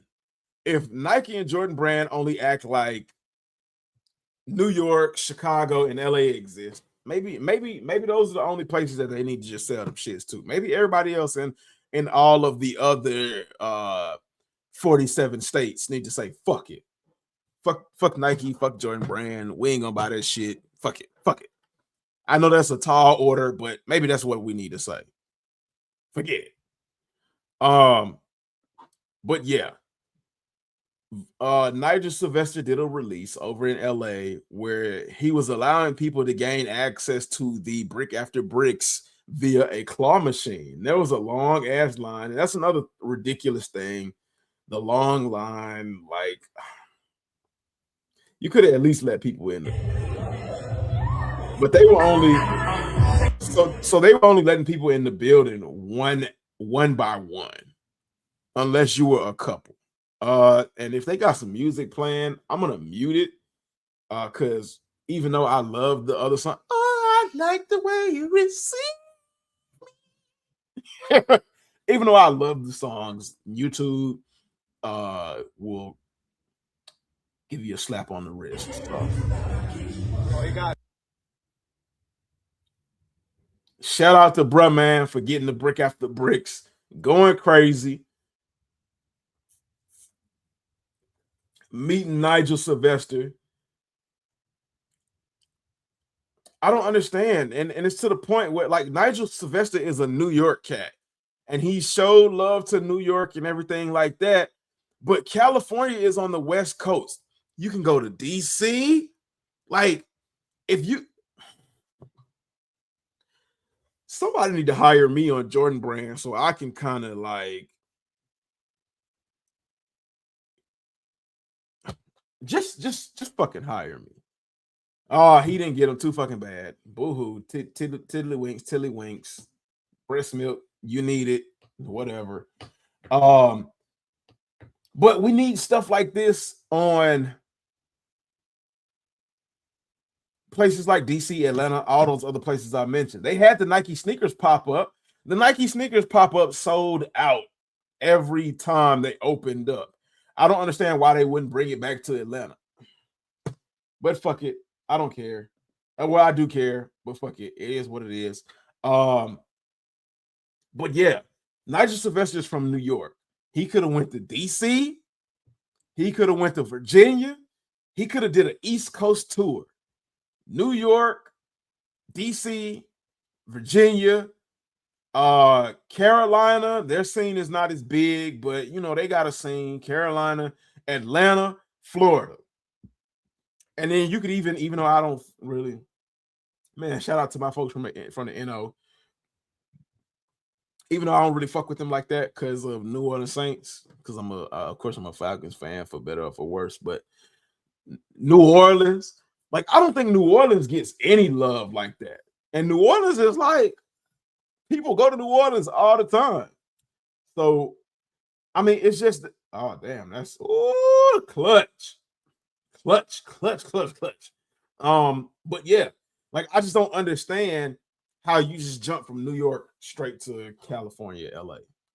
I don't get it. I fuck with Nigel Sylvester and all of that. I like the collabs that he's dropped, but shit just don't make sense, man. Shit just don't make sense. But let me see what else is there, and I think I'm gonna end it there, man. Because there's a lot to talk about. There's a lot to rant about. The Travis Scott Green Sparks dropped on Saturday. A lot of people didn't want them shits. I like them because I like Jumpman Jacks, but I'm not gonna pay resale for them. Dennis Rodman's shoes found their way. His UNC Off-White Jordan 1s found their way. We'll talk about that later. We'll probably talk about that Friday if I can remember. An official look at the Toro Bravos. We got an official look a long time ago, and I said they look like ass. But we can talk about that later on Friday to see if the thought still stands. Kid Cudi did a collab with Adidas. He got a collab with Nike. We'll talk about that Friday. And sneakerheads are upset over Virgil ones with jogger pants. What the fudge? We'll talk about that Friday too, because we've been running the live for 3 hours. Jesus Christ. So yeah, last time New Orleans got Nike love was when they hosted the Super Bowl. That's crazy. That's crazy. And NBA All-Star weekend. That's crazy. That's the only time they get love, man. That's ridiculous. But we're gonna end it on that note, man. We've been running for 3 hours, unexpected, man. I'm hungry, man. I started this joint at like 7 something, and here it is, 10:25. But with that being said, man, appreciate all the love and support. Click the links down in the description below for all of my social medias if you want a really great water bottle where you can take it everywhere at a discounted price. Click the Amazon link link down below. Type in the promo code JMogul. It will save you 20%. That's a real good deal for a water bottle that really works and is really multifaceted. And it comes with a straw on the inside and the straw cleaner and all of that from a really good company, really good people. I like what they got going on. But yes, you all click those links down in the description below. Thank you for all the love and support. Don't forget to subscribe to the channel. Share the live with your friends. Share the content that I drop with your friends. I'm working on a video right here over off to the side. If it wasn't for the fact that this computer is old and moving slow, the videos would be out a lot faster. But I appreciate the patience and, again, the support. Remember, sneakers are not to be adorned. They are to be worn and to be enjoyed. Be you. That is what the culture is all about. Before I go, I cannot leave y'all without saying nothing is impossible. Fight for everything you believe in. Don't let anything stand in your way, and dream hungry. If you were here earlier, you got an opportunity to peep the merch logo, one of the new designs I've been working on. Shh, don't tell nobody. Merch coming soon. Thank you all for the support. What you said? Well, box lost it. Jordan ones. Oh man. Thank you all for the support, man. The laughs, man. It's been real. Or them band ones. Yeah, man, we'll get to that sooner or later, man. We'll get to that sooner or later, man. That might end up being like a point of the channel. HG finally unds and shit, you know. We'll get to that point, man. It'll be crazy if the channel blows up off of me undsing old shoes. Shout out to everybody who has been subscribing to the channel from my reactions. If y'all don't know, I've been doing music reactions. That's coming as well. Shout out to everybody who does that. I'm gonna try to do some more reactions, maybe do the lives for early in the mornings. But again, man, thank y'all. I love y'all. It's time for me to go eat and time for me to do other stuff, get some rest. I'm sleepy, and I love y'all. Peace, man. I'll see y'all when I see y'all. Y'all have been great, man. Thank y'all.